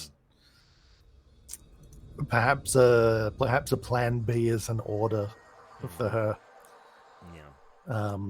or something like that. Or maybe she's going to go for other ones first, and then come back to this one later when she's gained power from the others, or something like that. I'm just trying to think if there's anyone else. I mean, we really probably shouldn't spend too much more time, but like, is there anyone else we could scry on? Like, is there anyone we desperately need to? Oh my To have God. a look at. Like, to throw a curveball at Josie, could we not scry on like Marnie? Oh. Do you think Josie has that prepped? Oh no, God no. Oh, well, actually, no. She would know. She would know absolutely know what, where. because Yeah, they are like a Yeah. major antagonist. yeah. It turns Absolutely. out. Who else could we scry on? I mean, there's I'm the obvious going like back through my Nana, notes now. George, but like I think we don't need to know. I Scry on think, Goose? yeah. If we had the ability to take this with us, Oh, it seems like it's too big to yeah. take. Unless we had some way of like interdimensionally pocketing it, because I don't think it would fit in the bag of holding with the We way don't have a bag of holding. Oh shit, yeah, we don't either. I wonder if clerics have any spells. I doubt it. Like that, I really feel like yeah, clerics would have. I've got something, but it's definitely not big enough to fit that.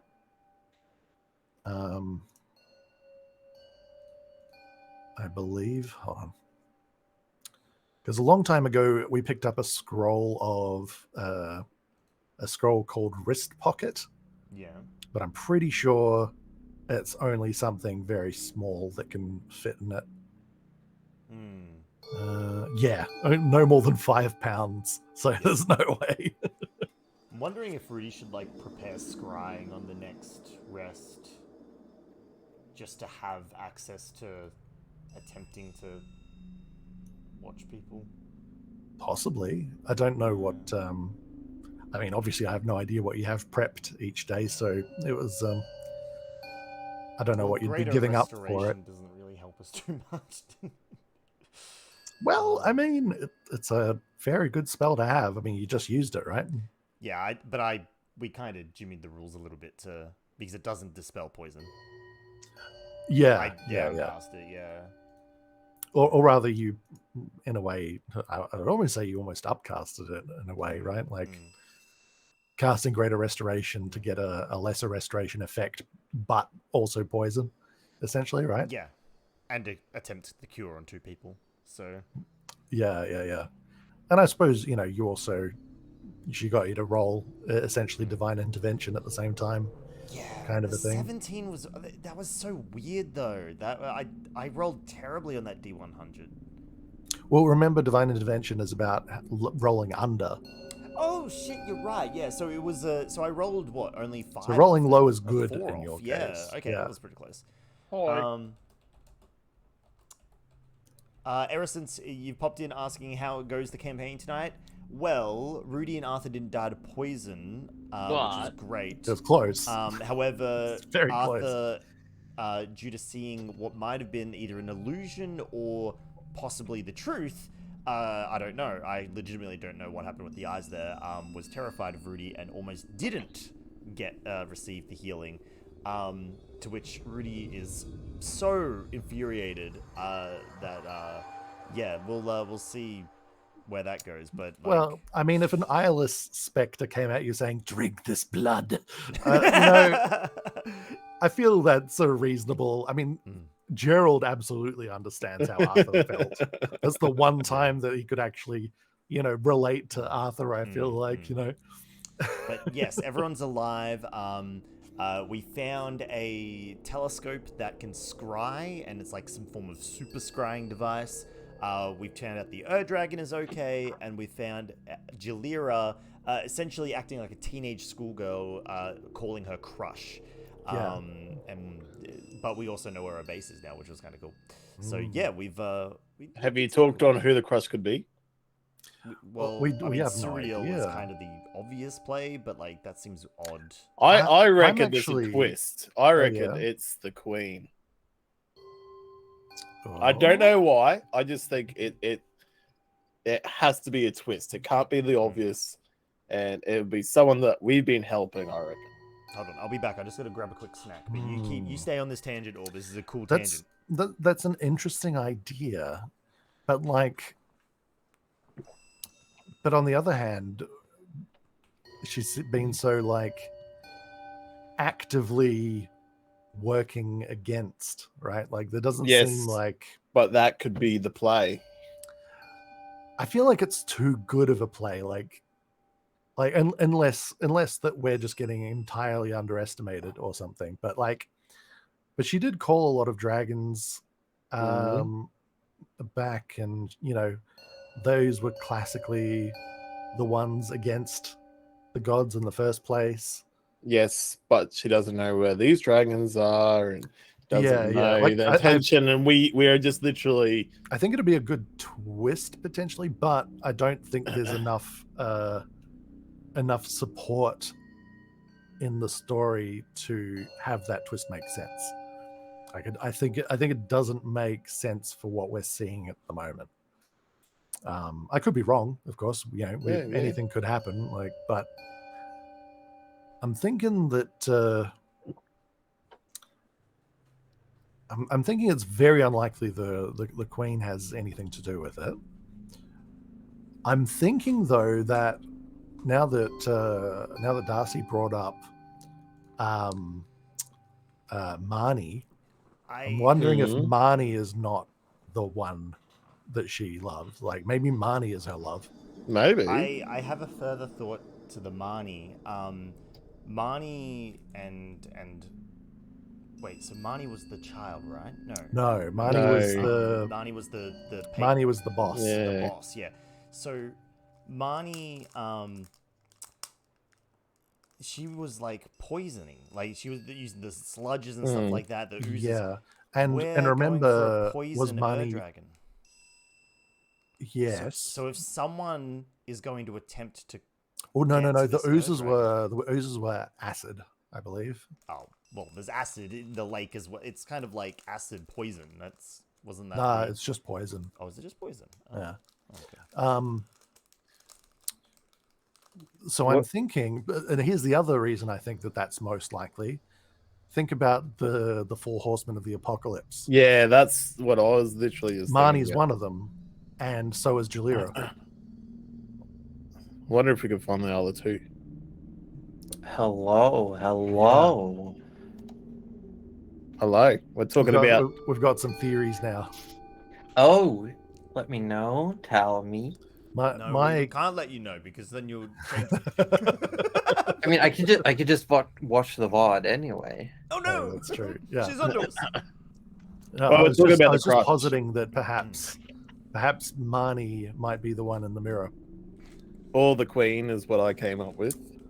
but I Oh. don't think there's enough support for I think the Queen has been too good at being anti what's happening for her to be in I on don't it. know. Like there's been nothing that has been like an odd sabotage. Yeah, but that's the whole front. I reckon it'd be the ultimate betrayal. it'd be that too- you're it'd be doing. too a good Deus story Ex. leaves the breadcrumbs to those who are clever enough to find it.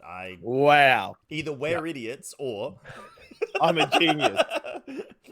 No, I think you're just thinking what would be the biggest twist, but not thinking about what pieces would need to lead to that. And I don't see them personally. No, neither do I. There's because I'm gonna be honest. Here. When Gerald tried to scry on whoever's been scrying on you, the person in question saved against the scrying spell. Ah. Yeah, that makes sense. So there was a chance to finding out. Yeah, Ooh. maybe another time. But I still think we should, if we want to spend another 10 minutes, we should maybe scry on Marnie.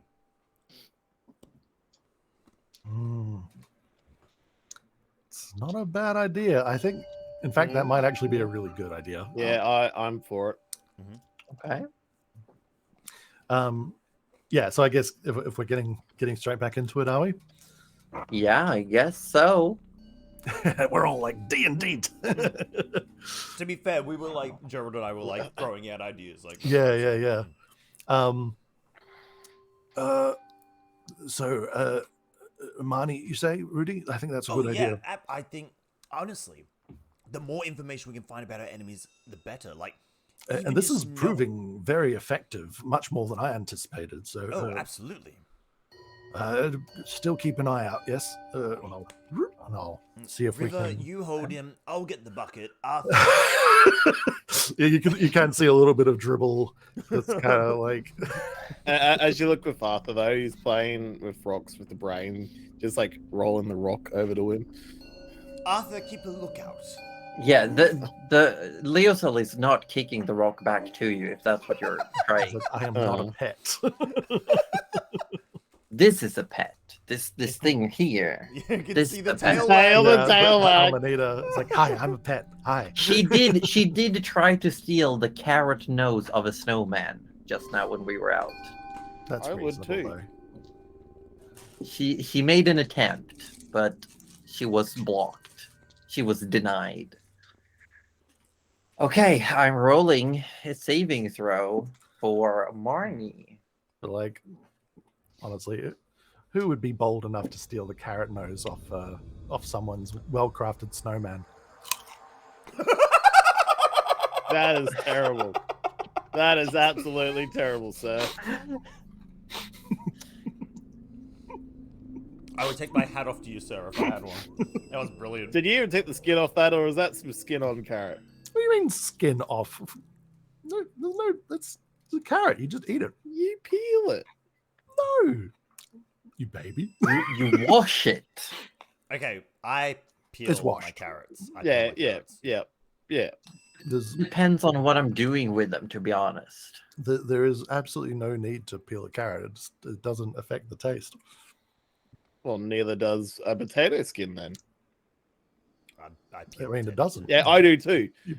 Unless you're mashing it, you just bake it. I with it on. mean, do you want to know what Marnie's up to or We're not? getting on a Yes, tangent I- here. Yeah. Marnie failed the saving throw against Strike. Oh shit! Great idea. You're All right, let's go. So it zooms in again on the Wester Shard and it starts zooming in to the swamp, the dead marsh. In the center of the dead marsh, you see what looks like the carcass of a black dragon. A dead body, beheaded, and black ooze pooling out from the dragon, bubbling and fizzing in the stagnant swamp water. You see a little girl standing at this dragon, stomping furiously, smacking the dragon. You don't hear anything. And then the little girl turns around and starts pointing and waving. There's, again, like you can hear the sound of the body moving, and it's making an eerie, sludgy noise as the limbs, and you can see here and there how the limbs are moving in unnatural ways. And then you Puppeteering this see, thing. coming up from under the water, a familiar shape. As you see a gangly man with tanned skin. He's rather tall. He's got pockmarks of burns down his cheeks, down his chin. He's got short, brownish blonde hair. But within the eyes and the mouth, you see only black sludge as Pesty rises from the swamp water. No! SD. No! Why would you? Thank do God that to Cuddly's us? not here. Why? Oh my God, poor Cuddly Raptor's gonna freak the flip out. What? Oh no! It's so on the nose, isn't it? I didn't even see it. Pesty is pestilence. Just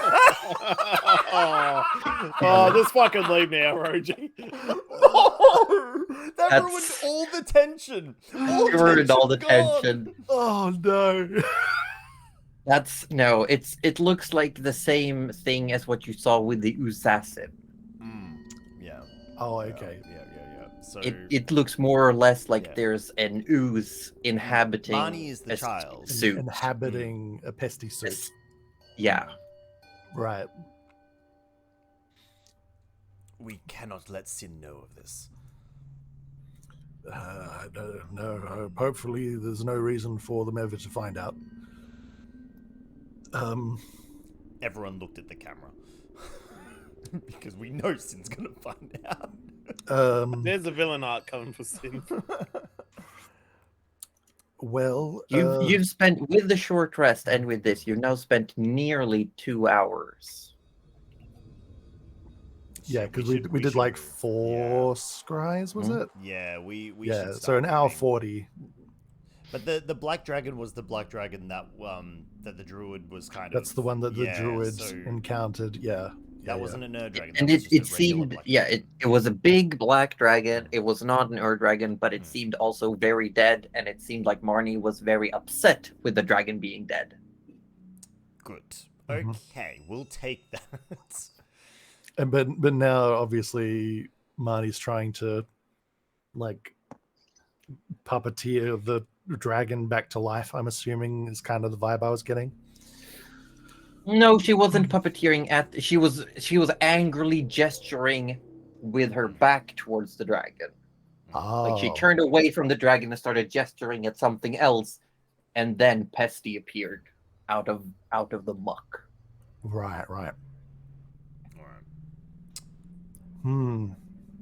I feel like that's enough snooping on enemies today. We should probably keep going.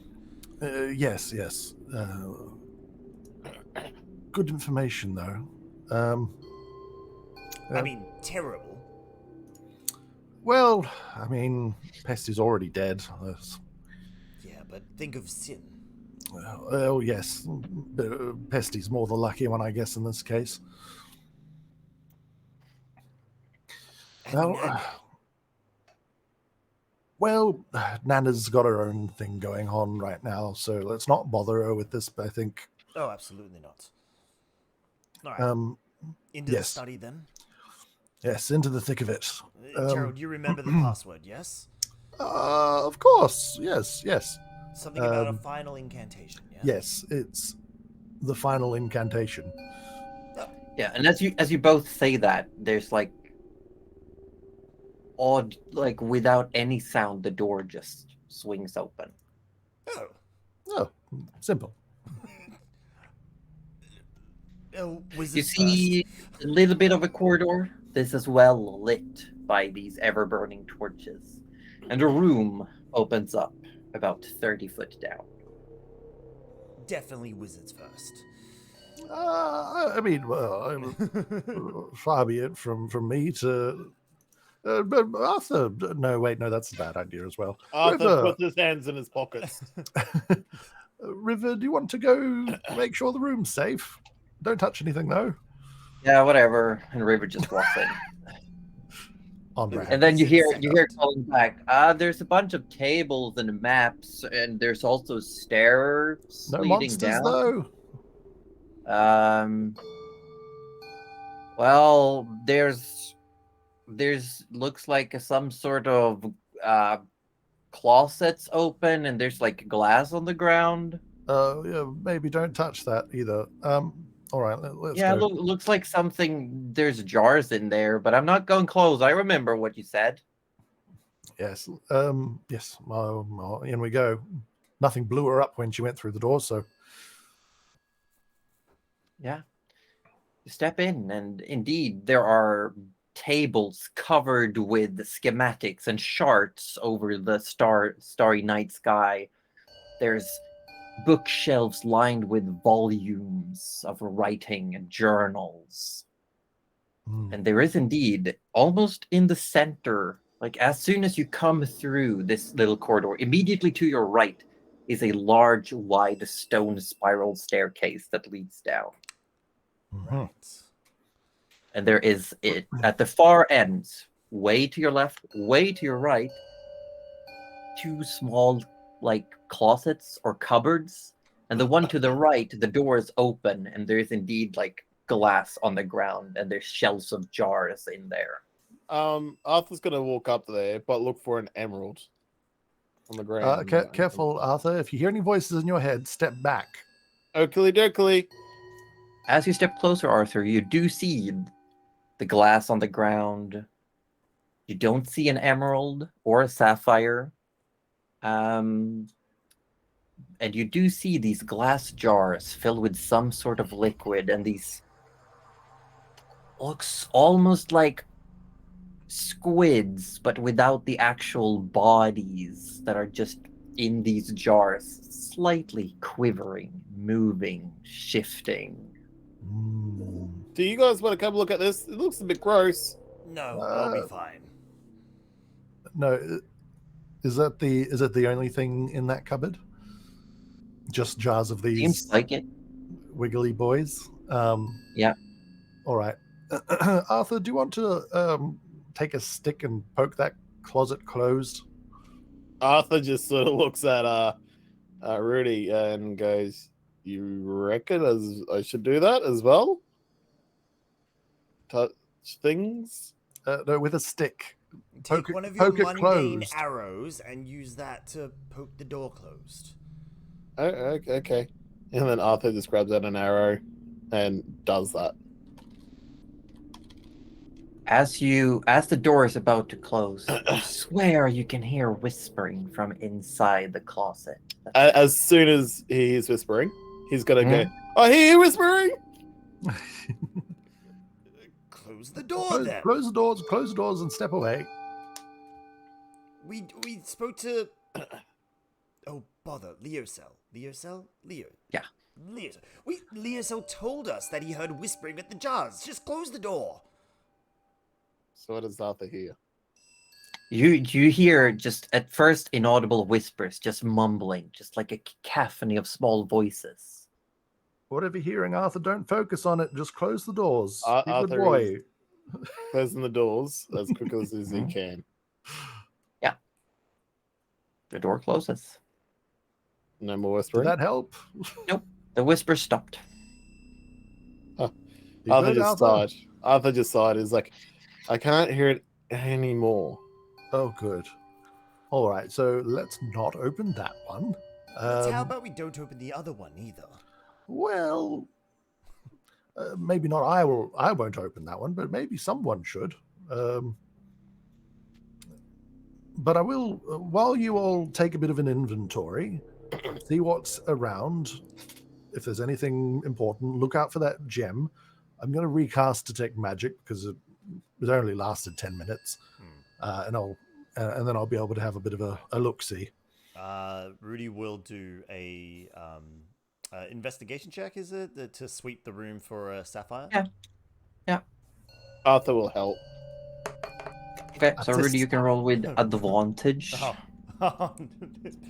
You want me to roll? Or... Unless you want to just roll your own roll. Yeah, or you can roll it yourself. Because that I got plus a- 0 ain't helping us. I got a +10. Yeah, do your own roll. 26. Ooh, 26. that's a tasty roll. No, the floors are actually very immaculately clean besides for the glass. And there's definitely stains of some sort of liquid where the glass, like the pieces of glass are as well. Besides that, there's tables, there's shelves, but no gems of any kind. You see books, you see scroll rolls. On the tables, there are maps of various kinds. Most of them seem to chart stars and constellations. You do find, though, a book that is written in Elvish, the binder of it. Rudy Arthur... immediately takes the Staff of Withering and just holds Arthur back. Goes, "We do not touch Puts it." a No. I'm not Until- gonna touch. But can I prod it with my arrow? No, we wait for Gerald to What is- finish casting Detect Magic. You can probably read the spine. Yeah. Yeah, that's what Arthur's gonna. Can I at least lean in to read the spine? Fine. It says Australia Draconis. Okay. An Aussie dragon. That's exactly- No, not Australia. Australia. All right. Arthur takes that and says it as clearly in common as he can to Rudy, which I guess just sounds like gibberish to him. Absolutely, I have no idea what this means. So we wait for Gerald to make sure it's safe to touch. Then you may take the book. Gerald, Hmm. besides the torches, there doesn't seem to be anything magical in this chamber. That is incredibly surprising. Unless disabling the protection on the door disables the magic in the room? Not necessarily. There are limits to detect magic. It can't pierce certain materials. So, Arthur sort of gets an idea, he jumps up and down, and he's like, hand up. Arthur, yes. The whispering from that cabinet, right? Mm-hmm. Yes. There's something obviously strange with that cabinet. Some magical barrier. Well, probably. That's Could you not what I'm focus on any sort of magical do-likey thing you do on that and find out what's going on? well, like I was saying, some materials cannot be pierced with a simple detect magic. You actually have to, like if it was lined with lead, for example, you wouldn't be able to see anything. So you would have to but you're remove the Gerald. barrier. You Gerald, you'll have some other way of finding out what it is, shouldn't Well, you? I mean, I am a very powerful wizard, as you know, Arthur, and even such a feat is beyond my vast powers. Yes. Anyway, let's. Clothing ruffling more than usual. I don't know what you mean. Sparkle, Sparkle, sparkle. Anyway, I would like to. Essentially, what the bottom of it means, Arthur, is that we probably will need to open things to be able to see the magical things. But also, it does mean that the exposed books have no obvious magic about them. So Arthur looks at Rudy and goes, "So we got to open that cabinet again." Not Why that would we cabinet. open the cabinet? We know again? what's in that cabinet, man. Dude. What was in the cabinet hit this man into this. And almost turned you into that as well. You've already experienced it. We know what's in the It cabinet. was awful. It's not a great time, I imagine. No. It's a bad time. Arthur sort of like has an idea, but he just puts his arm down. He's like, "No, it's foolish." Yeah, And it probably was. So what was the book you found, Arthur? And Arthur just sort of like take a step back and goes, "Rudy, you show him. I'm not allowed to touch." We found a book that has an elvish cover on it, but I don't know what it says. What does it say, Arthur? I don't read Elvish. Arthur says it again. Hey Also, I Raiders, can't welcome on in. pronounce it. Hello. Hi everyone. It says, Thank you so much for popping in. Yeah, good luck with me. I was Beckbot saying that. bitch. Hello. You playing some Dungeons and Dragons as well? Fantastic. Always love meeting fellow lovers of TTRPG. It would Corvus the translate Crow. to Hello. essentially, Beck Raid indeed. Lovely to meet you all. Dragons of It Astral Millsy and Flame, Corvus, thank you so much for the Gerald, follows as is well. Thank what you. it reads. Welcome on in, everyone. That's kind of Welcome to fascinating. our little campaign here. Dragon I'm Woods, are we not? Aussie Yes. DevFro. I'm the one in the bottom corner that you see here. All right, I'm gonna have a look. You've at been the going other through books Candlekeep. and see Oh, if there's any nice. other Wonderful, eye-catching wonderful. titles. Hey, and thank you for the follow as well. Thank you. See Here, let me just turn the others mostly down just a you little bit figure more for out 2 that, seconds. they seem to So be welcome on in. journals, We're volumes, playing a blogs, completely custom campaign we've been mostly running for essentially 2 years, pertaining and our wonderful dungeon small master, divinations Josie Poser, has handcrafted you this for think years. And it's essentially you find one that says we're scrying log, really, year really deep in the 23, source, so to speak. PE. You find our party And adventuring just through stuff a creepy like that. It castle seems like, created by a mad Sarah Long wizard, kept an impeccable record searching of for any way to contact an dragon which is buried beneath a lake of poison. That's like the Well, super these short open snapshot of what we're charts, doing like right now. navigation charts of constellations What we do of during the night campaign is sky we try to communicate this mostly via the text theories chat. of what, like, I'm happy to these answer stars any and are all in this questions pattern. via the text chat. It's So, an omen of this but I do have to get back different into the campaign theories, really shortly. Astrology.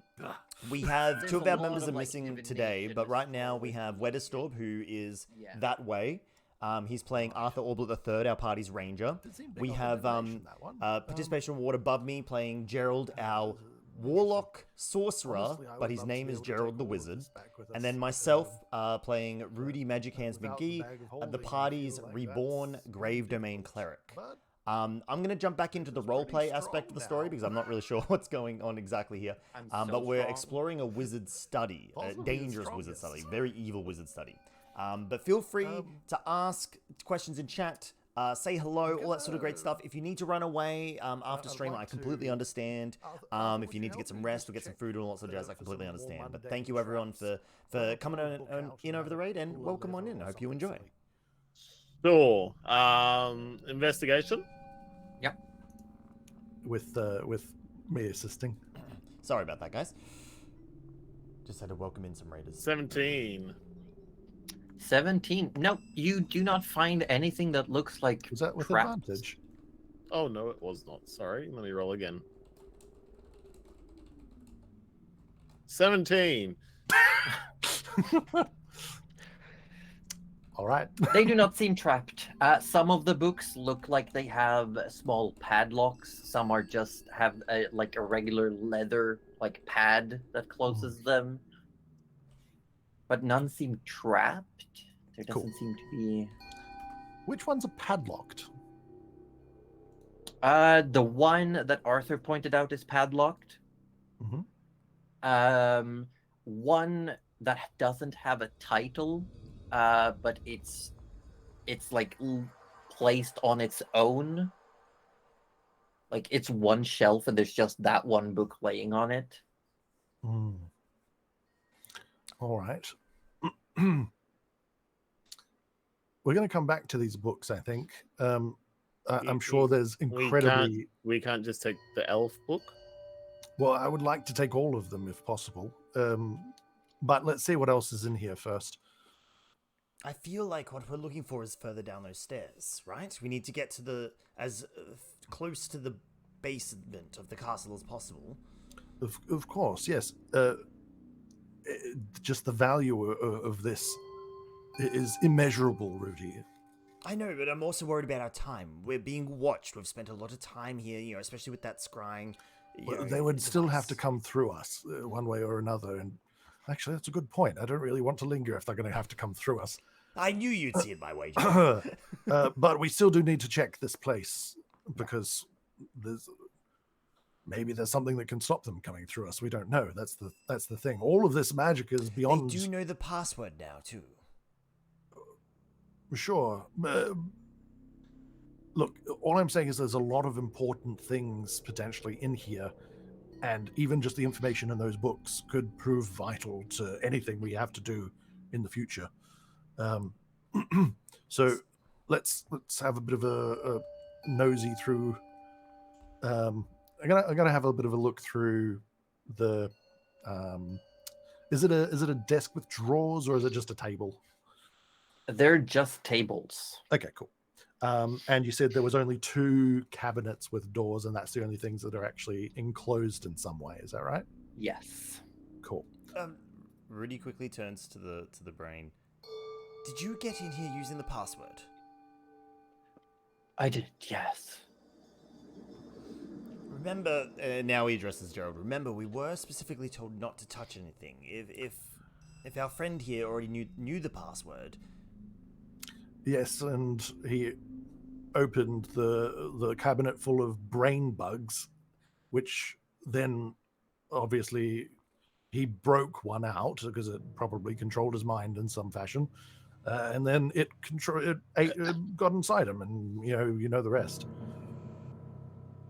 So as long as we go into it knowing that and not opening the one with the brain bugs in it, I think we'll probably might be okay, as long as it's someone else that it's not me opening the other door. All right, well, come on, let's see how it goes. Mm-hmm. Just make sure that. Would you make sure the door's not, or the cupboard door is not trapped there, Arthur? And then we'll. It doesn't seem to be magically trapped, as far as I Arthur can tell. investigates again. Oh, Arthur sees nothing. Looks fine. That's a I door. mean, the door isn't locked at all. So this is the other cupboard, is it, that you just checked? Yeah. Okay. Yep. I don't think we should open this other cupboard. Why? I think take an arrow and maybe don't touch it with your hand. Perhaps we don't know what measures may be there, but Arthur throws a mundane arrow at it. I don't. What do you do? I meant to just like pry the door open and lever it. Arthur picks up. Arthur picks up his arrow and tries to pry to open the door. Rudy is several paces back away from Arthur. Gerald is ducking under a table. The door opens slowly. You have to be careful. There's one point where it seems like the door's stuck a bit, and if you use too much force, the arrow might snap. Oh. But eventually, you get some leverage, and the door pops open. Okay. You're hit with a scent of dry parchment, as you see essentially what is a cupboard filled with paper, empty journals, binders, inkwells, quills, stationery. Okay, all right. You just Arthur, see like the eyes pop up with the hat over the table and just sort of peeks and is like, "There's no brain bugs in there, is it?" Arthur wants to have a quick look around in there. Anything of value that might be hidden before the Arthur, rest what did we say about not touching things? He's not touching. I was gonna say He's looking with with his his eyes, not with his hands. eyes. Make a perception check. Normal roll. Yeah. 31. Whoa. 31. I like looking over it. The most expensive thing that you would see is what looks like a very small little crystalline inkwell. Arthur grabs another arrow and chopsticks it. I'm just gonna, now that I see it hasn't exploded in his face, I'm just gonna get a bit closer so I can go give it the once over with the detect magic. Only the inkwell seems magical. Ah, magical inkwell. School of magic. Oh, it would be conjuration. Oh, interesting. All right. Arthur, make a dexterity save. Uh-oh. As you're just trying to chopstick this little inkwell with two arrows. I have a plus 10. Can I like so... cast mage hand like in preparation to 14. catch that? It starts dropping, and you catch it with mage hand, and the lid falls off, and ink starts like slowly pouring down on the Whoop. ground. Write it. Right. Does the ink look like? Can we see the ink in the inkwell, like through the crystalline sort of structure? Yeah. Yeah. Did it look like? Did it go down? Actually, go down or not? No. Oh well, there's the answer right there. It's a infinitely I've filled always inkwell. wanted something like this. Do you know do you know how much ink I had to go through in school? Just wizard school, obviously. Arthur goes, "Oh, what if I just dip the top of my arrow in it and write it on a piece of parchment? It could be magical, like it could bring something to life." I don't know that we want anything you draw to come to life, Arthur. I was going to draw a sunflower, but What a geez. very vivid imagination you have, Arthur. But no, I feel like we're wasting time. That's what the paints you gave to Lady Ariel was for, by the way.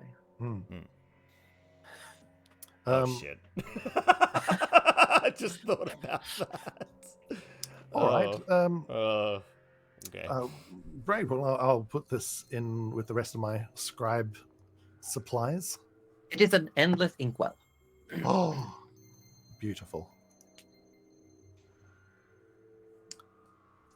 Endless inkwell. It's not like necessarily magical ink. It doesn't have any extra properties when Yeah, using. yeah. It's just that it But the doesn't well run itself. Yeah, nice. Does it exist as an item or no? out. No, Okay. it's just one of those little fluff items, you know. Yeah, I love it.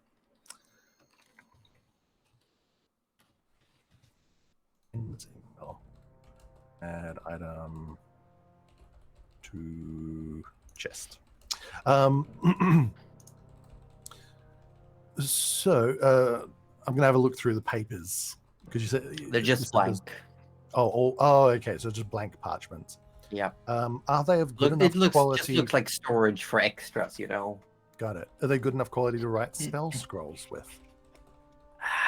No, they look like they're old and dry. Like they were mundane and they've been Okay, here for a long time.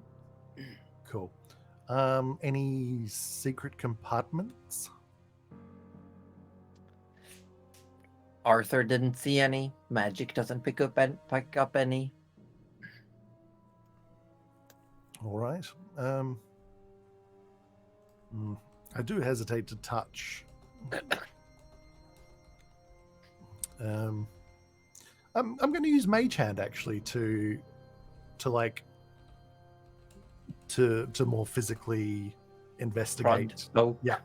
Yeah. Make an investigation check. Okay. Pew.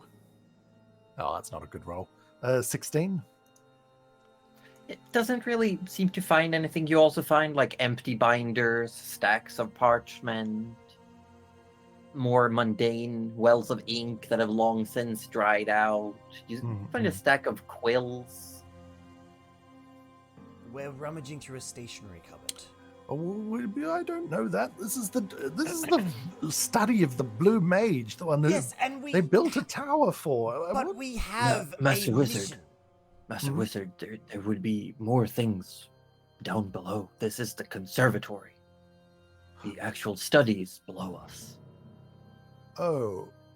I have a feeling Because the brain of the talks. Yeah. that there might be more below us. Perhaps this is not finally. indeed the primary study. Though I have not been down there. I dare not. I do not know what might await. We should be careful. Okay, so we go downstairs and we don't touch anything unless it looks like, here, use this to contact Erddragon, right? But make sure we come back for these books. Why don't you just grab them now? Arthur's got to grab the Elven book now. Okay? Yeah, you grab it. River, do you have space in your backpack to stack a bunch of books now that you're crazy strong? Sure. Championed. And we're gonna load them up. So what are you giving to River? Books and books and books and books and books. So wait, you're Books and books and books and wait, books. how many books can someone carry With before 23 they... Yeah, strength, River a River would just as you're coming up, I'm assuming like Gerald brings like massive stacks of book and River's like, Oh yeah. there's still physical space limitations, Gerald. Oh yeah. As many that will fit. Prioritizing ones with locks on them, obviously. I'll say River accepts 3 books because River is also carrying a fuck ton of food from Nana. It's a bag full of food. Yeah. All right. So Arthur's got a book, an Elvish book, Mm-hmm. that he's definitely added to his inventory so we don't lose track of it. Yeah. I have written it down as well. Cool. All right. Well, The trust. So River only has room for 3 books. Yeah. Okay. Well, I will also take as many others as I can fit, I guess. or carry. I'm gonna say with what you've been looking through, really the 2 books, the one that was locked without title and the one that Arthur found were the only ones that were like securely locked. The others were just closed, and they all seem to be just logs of scryings. Yeah. But that's the stuff I want. And okay, that's the stuff you want. Okay, that's fair.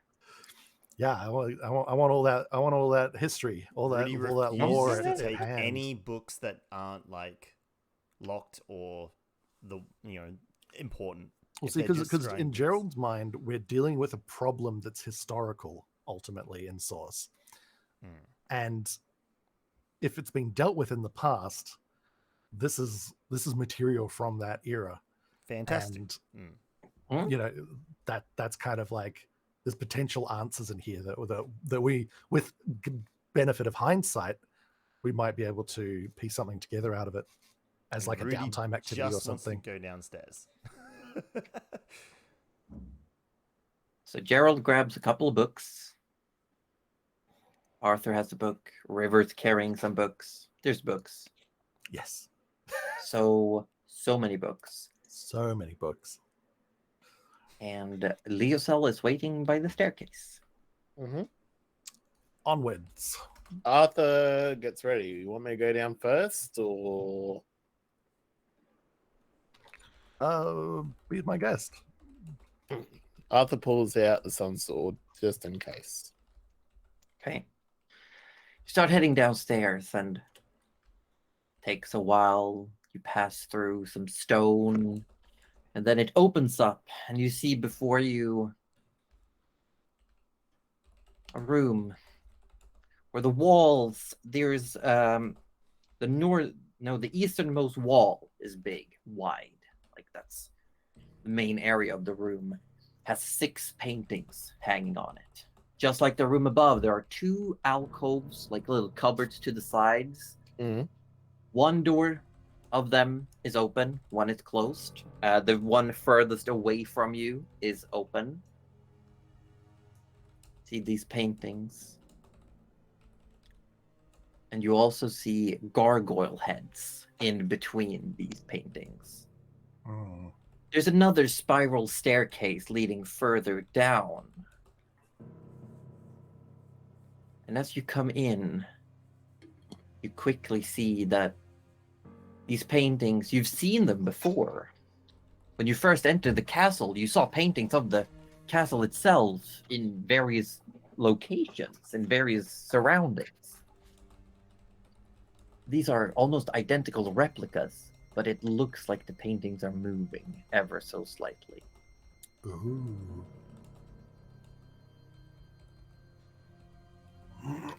You see as well what looks like a few desks, but it's not what you expected. It's almost empty. Besides the staircases, the paintings, and the 2 cupboards, there's nearly nothing in here.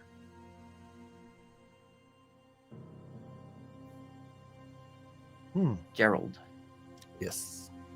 Sarkaba speaks to you. Oh. The open closet. Oh God. It's so sudden.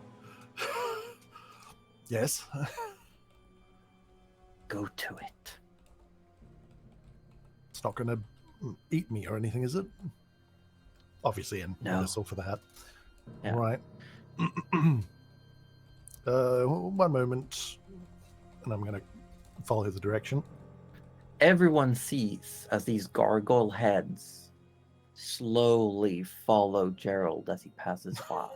Gerald, Gerald. you're being watched. I The don't. Gerald, I'm, gargoyle I'm heads. not looking. It's probably not happening. It is absolutely happening. That one winked. Don't. Rudy, he's not listening. Nope. All right. Don't want to know. Arthur, As you get puts away. closer, Gerald, you see what looks like a linen drape covering a large painting canvas. This is foreboding. What am I looking at here? Arthur's still at the back. He's gonna get his bow and arrow ready. Okay. Sarkaba tells you, Gerald, open it. Look The at painting. it. Remove the cloth. What will it do? Tell you the truth. About what? No response. We can't hear the hat, but can we hear Gerald responding in a language? You we can. don't Well, you hear them talking. You just don't Yeah. know the language. Yeah. Yeah. Oh, Arthur, that he's talking to the hat. That normally means I mean, the hat knows what it's doing, right? The hat has got him to do some and- silly things before. And I'll respond. Yes. The hat hasn't made me do anything silly. Thank you very much. No, it's because Zarkaba here used to belong apparently to the Blue Mage, whose study we're in, Oh. Right. Oh. and he's suggesting that I uncover this painting and that it will answer some questions. Gerald, what yes? if it's trying to bring back its old master?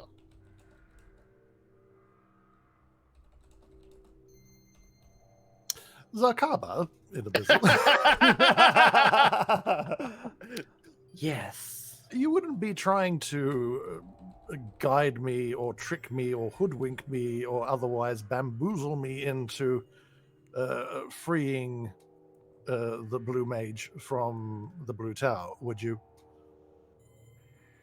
No.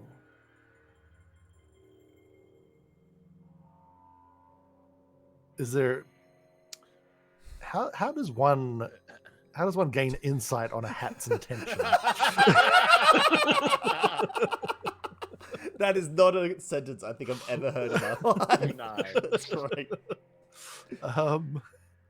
Well, my wisdom is terrible anyway. I'd probably be like, well, If it's true, if you're lying to me, we're going to be having problems, Zakabo. You know, I feel like, you know, we should be a team here, and you know, teams are forthright with each other. Yes. Yes. Good. All right. Do you trust the hat, Rudy? No, Okay. but I I'm trust going. Gerald. I'm gonna use my rod to like lever. I don't want to touch it with my hand. I sort of just use the rod to Ew. lever the cover off this painting. What you see, at first glance, seems like a mirror. As you see a painting of yourself. Painting of Gerald, you, as you stand right now. There's one key difference, though. Mhm. In the painting, the little bit of sea flower that you got from Nadia is not present. Oh, And there is attached to the top right corner a letter, an envelope with your name on it. like sort of stuck into the frame. Yes. And Well, is this it looks like it's been like nailed, like with a little, Oh. with like a pin, like it's been Right. pinned to the canvas, just an envelope that says Gerald. It's another painting that looks like Gerald, Arthur. it's got I got really my don't name like on this it. place. This is a little bit, forgive the language, freaky deaky. How loud did you say that? Like like, do we know? Did you let us know that the letter has your name on it, or? Yeah, I just did. Yeah. Oh, okay. Gerald, and how I'm just old are double you? checking. It's definitely not a mirror. I'm like just. No, it's a painting. All right. How old are you, Gerald? I'm not exactly sure. In my 30s, thereabouts. Okay, just wanting to know if somehow you're magically been around for a while. I don't think so. I feel like I would know that if that was the case, Arthur. This has got to be some sort of trick of, you know, perhaps it's got a spell where it'll just put whoever's name on it that happens to be the, you know, target for this, or, well, I might as well I don't read it. think so. We've seen you in other photos or other paintings. Coincidental, I'm sure. It's a weird, uncanny likeness. You know, I'm sure that with all the people in the world, there's probably someone that looks exactly like you, Arthur. But you see Gerald's like sweating a little bit, and it's not, you know, more trying to convince himself than you.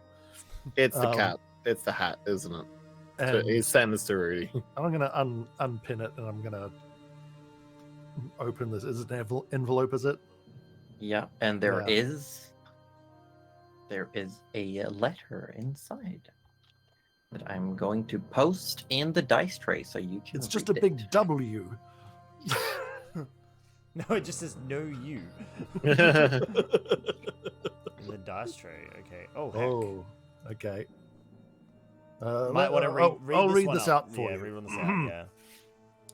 Yeah. It says, Gerald, I know that you must find it strange to see a note with your name on it in a place like this. Yes. Fear not, this note is harmless. That just makes me think it's harmful more.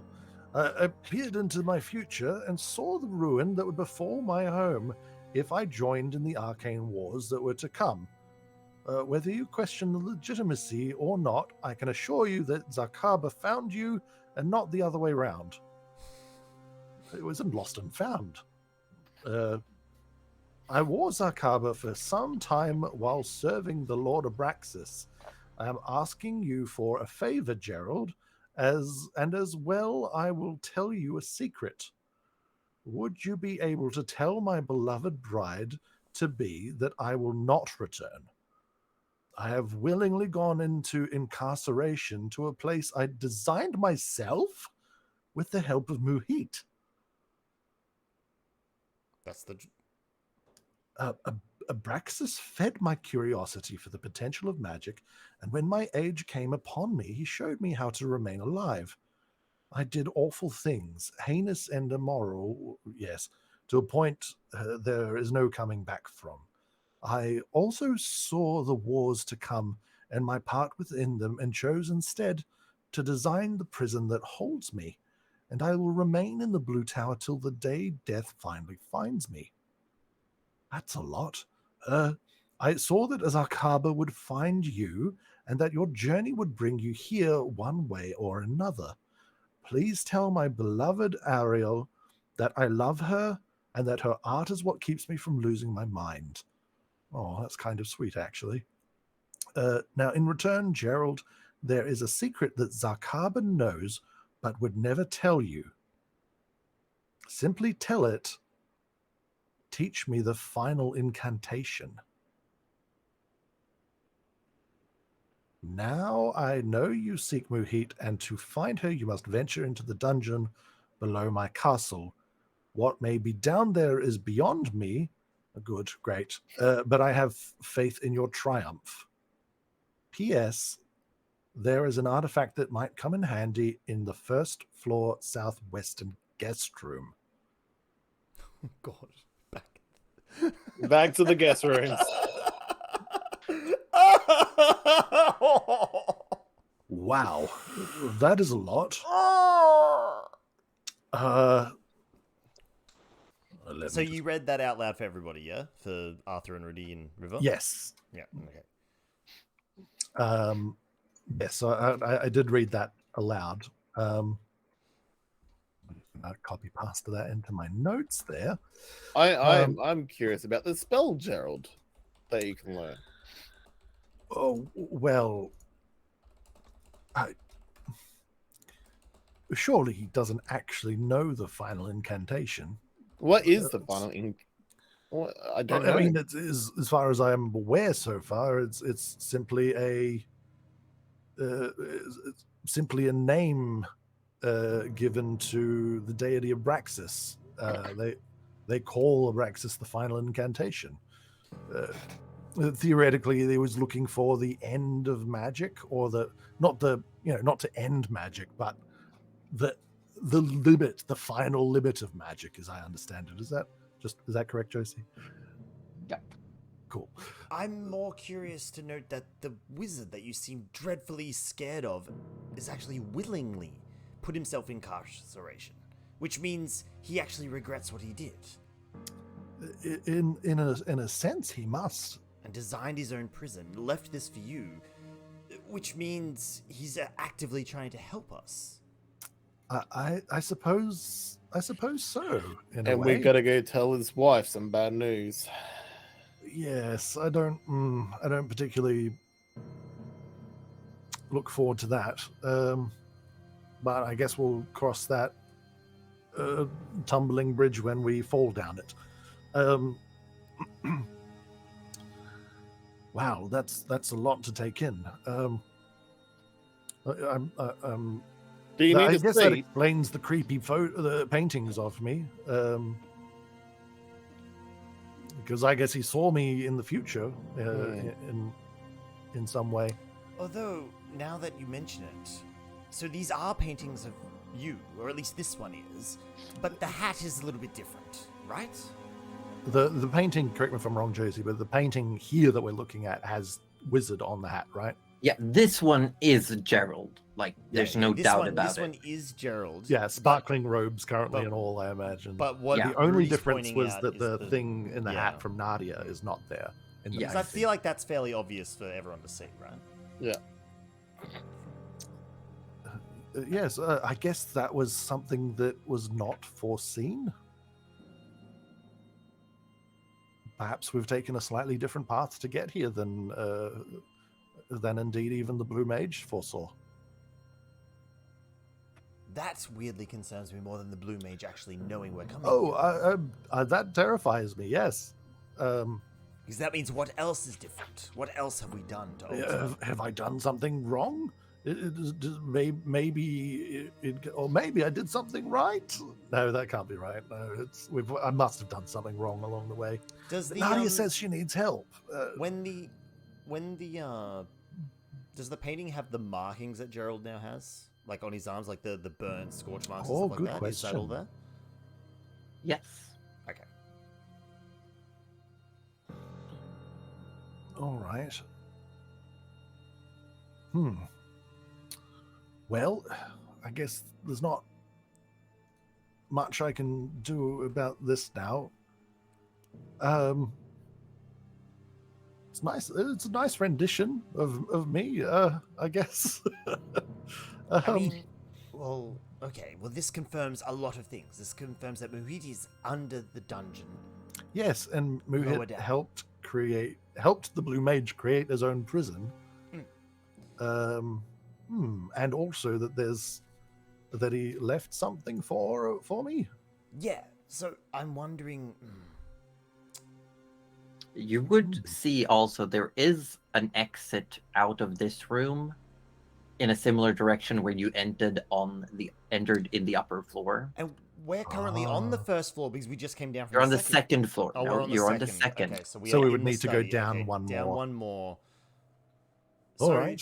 theoretically, would it be easy for us to get to the location of the guest room and then back to his beloved? Let me check. I'm checking. I'm about to see this. Bless you. Sorry about that. Let me check. Also, how big is this painting? It like size-wise, it's Yeah. fairly big, but it only covers it's like a 3/4 portrait. It doesn't Yeah. show your feet, Does and it it's about weigh- 4 feet tall. Okay. Does it weigh more than 5 pounds? It would weigh about 5 pounds. Hold on, let me check the spell. Are you gonna I want to see if I can wrist pocket it Oh. Oh shit. because it can only do a maximum of 5 pounds.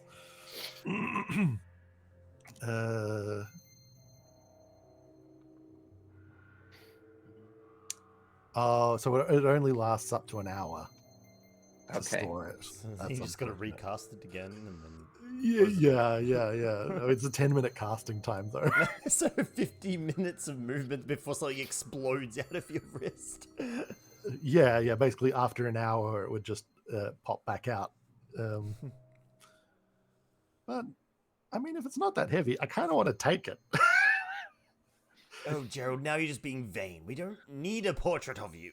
Oh, this is a portrait done by the Blue Mage, Rudy. Oh, or it's his the wife. Ugh. And it's of me, of all people. It's Oh. purely the I absurdity. never thought I would. Oh, wait, no. You're literally wearing the very definition of vain. So I suppose. What are you talking yes. about? Arthur sort of just shakes his head and goes, let's go. Arthur, make a survival check. Oh no. This is to see whether we can navigate easily. Please roll. Our rolls have been terrible tonight and last session. For that matter. Let's go. Normal roll. 15. 15. You look over the map that you got from Lady Ariel, Mhm. and it seems like it would be a rather like straight shoot to get where this guest room that was referenced. Oh, yeah. The only thing is that you would have to pass through one of the corridors where the patrolling suits of armor pass through. Arthur relays this information. And Rudy, you do not have etherealness no, anymore since you it's went fine. unconscious. Yep. That's fine. All right. But besides that, it looks like a rather straightforward. I mean, if he thinks it'll help us. Let's go by all means. All right. A whim away, a whim away. It's almost reassuring knowing that someone has seen my future and knows that I made it here. Made it to this point, at least. Or maybe it means that I'll make it further, Arthur. Let me have this. Arthur, let him have this, please. You step out of the study into a rather large chamber, similar to what you've been in before, a tower structure. You know that the one above you is where you saw the telescope. In here, you have these narrow sentry slits. There's a couple of broken chairs. There's a table. And you see what looks like a large coil of rope. And then there's two little pouches of a rope next to it. Anything you want to investigate, or are you moving through? The only thing I really would do would just make sure our little friend kind of directs/guides us so that, like, we're kind of avoiding the patrol if possible when we do reach that point. Yeah. I feel like with his help, we should be able to navigate quite efficiently. You enter a corridor where you see, I'm just double checking everything. You enter a corridor where you see these torches that you've seen everywhere. But in between them, you also see similar gargoyle heads to what was in the study. And you immediately hear, everyone hears, as Captain Leocel says, "Keep walking. Don't look at them. Just keep walking." I'm sure whoever heard that relayed it. Yep. Yeah, no, everyone heard that one. Okay. Oh, he's getting better. Just keep walking. Just keep walking. Just keep. And you do walking. see out of your peripheries that the heads sort of like slowly follow the people passing by. Nope. Nope. If a talking brain tells me to do something, at this moment I'm going to do it. You open the room to one of these little guard posts that you've passed through before. And luckily, just as you enter, you hear the door close to another corridor, the one you need to go through. In here, you see what looks like broken arrows, some armors, an old bow. There is a quiver that still has a couple of arrows in it. If you continue, you make it to the west corridor, and you sneak out with the help of Leocel, who tells you the timing of the guard, helps you keep watch. You make it through without issue. You make it to the staircase that leads down, and you realize you're on the opposite side of the castle's main structure, where you went through down a similar staircase. You sneak in, you go down, and as you're starting to see the chamber below, the opposite end of what you referred to as the room with the painting of Lady Ariel, the staircase is broken the last 20 feet down. You fly down without any issue. River climbs down without any issue. Oh, sorry. Did you want a lift? Please, I can't really climb in this. Yes, no, that's all right. On the back. Ferrying down. I guess Arthur's gonna climb. Arthur, do you want to? I can take you next if you want. Oh yes, definitely. That would be great. Great. I'll ferry him as well.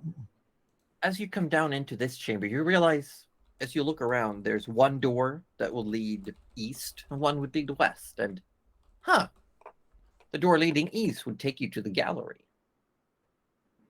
Which is very easy then to go further and reach the lady. So that actually works out well for us. Mm-hmm. It was almost as if this whole place was kind of designed to work this way. Well, You I step guess... through. You step through the western door, and what you are greeted by is a large antechamber, long corridor almost, with mud and dirt and roots that have just piled in. Oh. You keep following the map,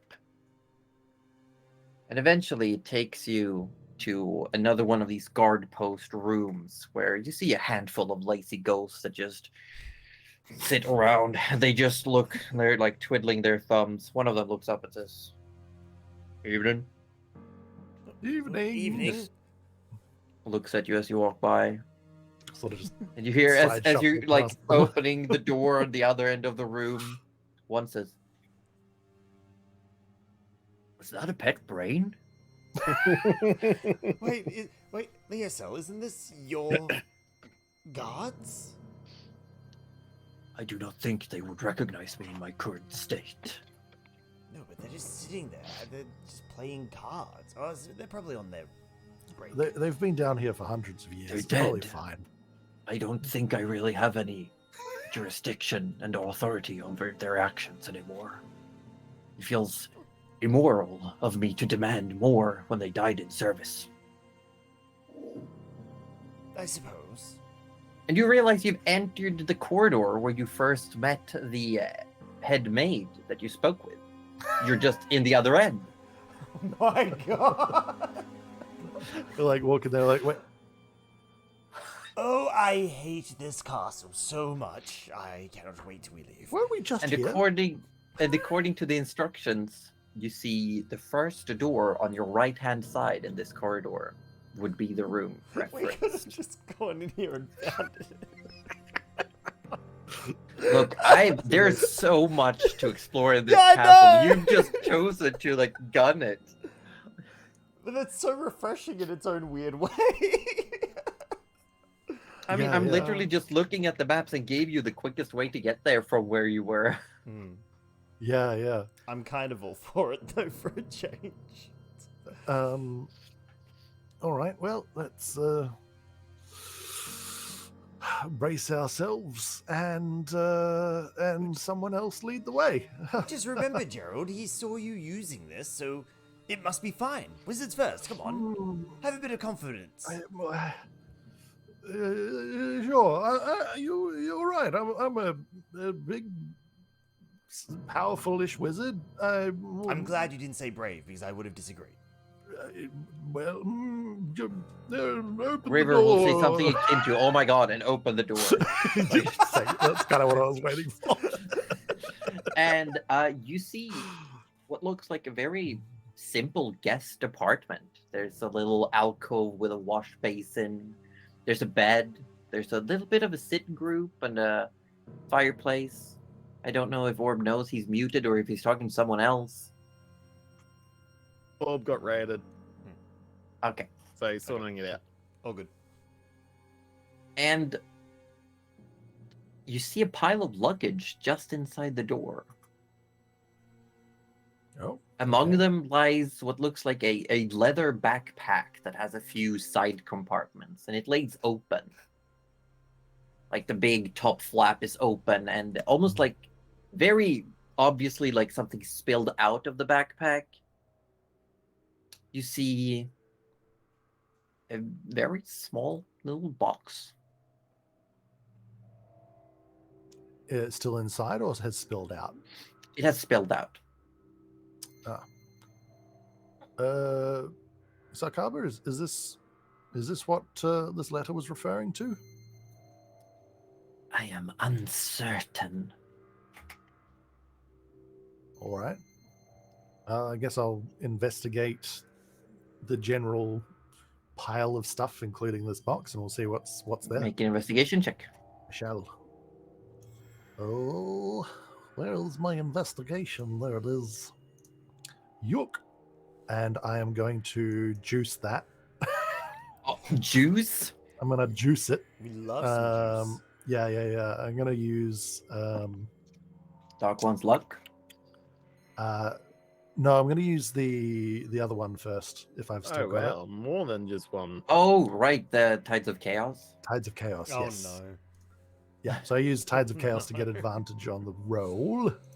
Mhm. So we'll hopefully get a better one than that. Oh, that's a natural 20. Kit. Wow. Natural 20. Wrecked. You lean down, you go down on prostrate on one knee and look.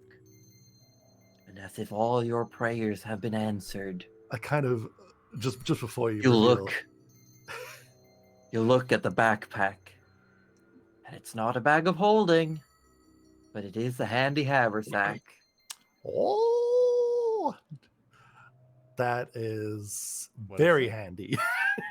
What? What is it? What is it? A handy haversack. It's like basically like a It's Not like a as- bag not of as holding, but big. it has like a lot of mini compartments rather Yeah, than one yeah. big. Right. so instead of okay. like having one big Mm, like vast space, it's mm, got a number of smaller spaces with mm. more limited capacity, Mhm. but there's Yeah. a number of them, It's and it's it's much easier to get things out of as well, Right. Okay. because you can sort of just go reach in and you just pull out whatever it is that you were after from that pocket, Right. Yeah. Okay. Cool. assuming it still Cool. works the same way as I remember it in Pathfinder.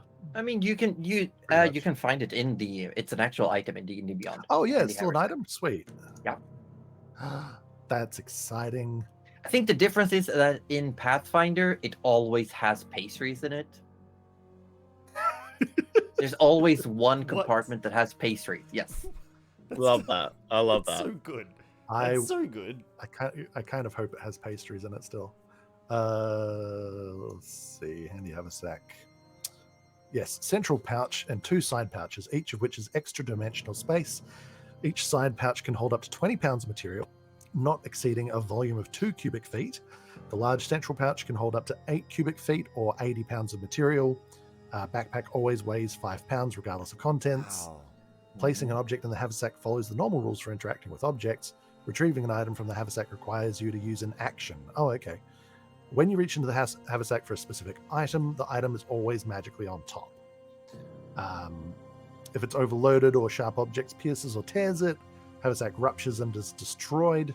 If the haversack is destroyed, its contents are lost forever. So unlike the haversack, it doesn't just spill everything out. The bag of holding. Very well. Wow. You would also notice with that investigation check that the little box on the ground has no form of opening mechanism, but it does have a sequence of rune that goes around it. Ooh. Right. And it does Right. seem to be made out of lead. Oh. Huh.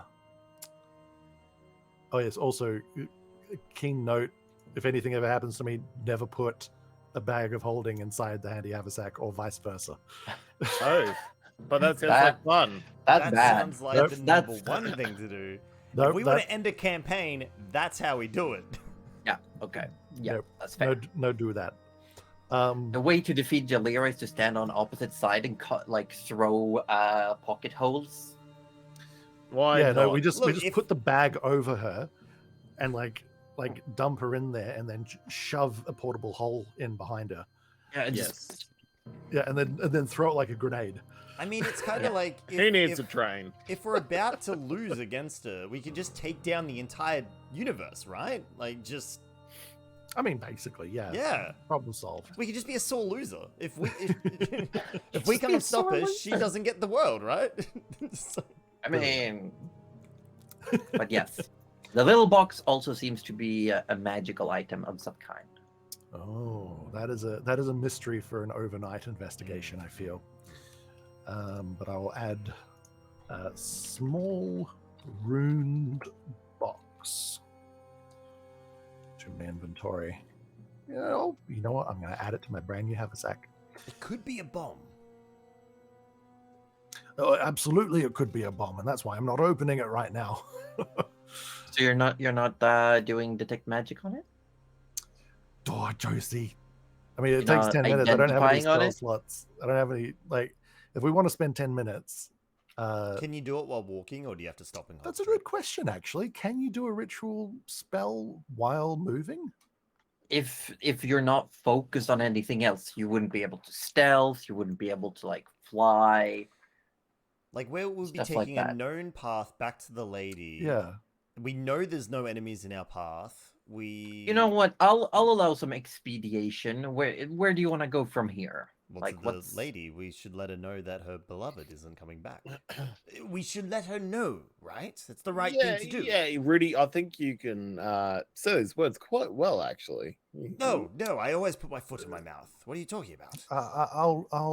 I don't want to, but I'll break the news. I suppose it was, I mean, it says it's asking me the favor after all. No, of course, that's right. Oh, how very responsible of you. Well, I don't want to be cursed. And you were just So- given some wonderful gifts. Well, exactly. It would be very rude to not do this one small favor for an incredibly powerful being that could have trapped a curse or something on it if I didn't do the thing, which I'm sure he already knew, seeing into the future. Anyway, let's just get this over with. Yes. Yes. I'm just going to lead on. I will just be looking at this, and I'm going to try and ritual cast identify. identify? Yeah. While walking, like you know how to get there safely, you just walk around the corridor, get to the room with the painting, and you hop through it. No biggie. The box is locked by the lock spell. Ah. So you need to either use Dispel Magic or the Knock spell. And I Open it. I do not know the knock spell, so dispel magic it is. Are you doing it as soon as you know?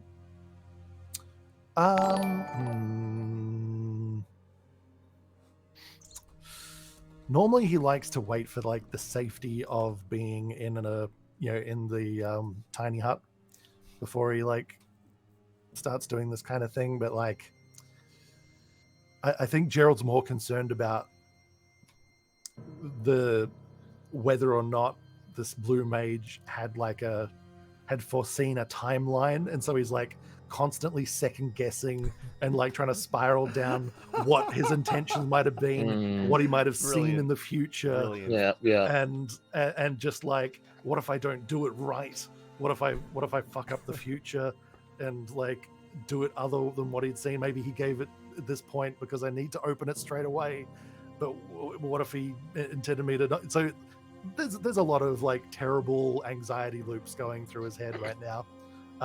So he's ultimately just gonna like get to the point where he cracks and then just does it. Okay. So I'm gonna say by the time you arrive at the painting of Lady Ariel, you've identified this box. And yeah, we're gonna hit it with dispel magic. You hit it with Dispel Magic, and immediately the lid just pops off. Yeah, it just pop. Let me And mark in the off that box. spell. In the box, you see this velvet cloth with almost like a custom imprint. So you look down at what looks like a metallic rook piece from a chessboard. Oh. And that's where we're going to end for today. Ah! Looks like I made a rookie mistake. Darn it.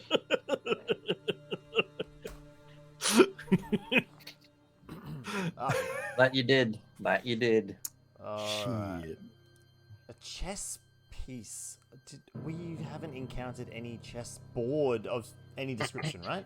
No, not that I that I'm remember. aware. No. Do you want me to tell you out a game? Because I'm assuming Gerald's gonna identify it first thing. I mean, next time. Yeah, May it's as gonna well. it's gonna be what happens almost immediately next.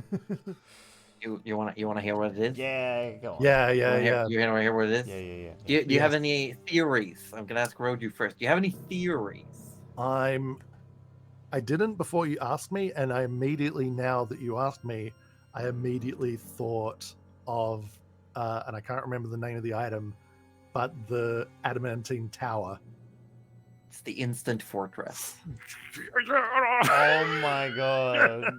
You basically just put this little chess piece on the ground and it becomes a tower. Yes. Oh, it's the ultimate item for Gerald. It's Oh. yes. It's it's a fucking fortification. Can I It's just Safety. just really quick, because I know Orb got a raid, I got a raid earlier. Maybe we should do a quick run through of who we are, who we play, and what's going on. Well, okay, just okay. for the all the wonderful people who joined us. We will. I've been Joseph Poser, the Dungeon Mistress, always benevolent. I run this game, and next week we will be celebrating the 2-year anniversary of this campaign. Can you believe? Yeah. There will be giveaways, there will be fan art, there will be speed draws, there will be Q&As, and there will be Dungeons and Dragons. Well, And I have friends, 2 of which are not here today, but I'll make do with the 3 that are around. Oh wow, yeah, wow. will suffice. Yeah, I don't know. It's fine. I managed to get through today. I'm glad. You struggle. But who are you struggle all through it. then? Introduce yourselves. Do you want to handball it off, Josie?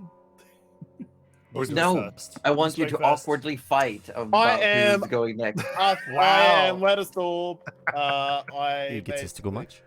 I basically play Arthur Orbit the Third, a Wood Elf Ranger Rogue. He is one deadly person with a bow, even better with a sword at times, but really, really bad. I would say he's fairly decent. The DM's shaking her head.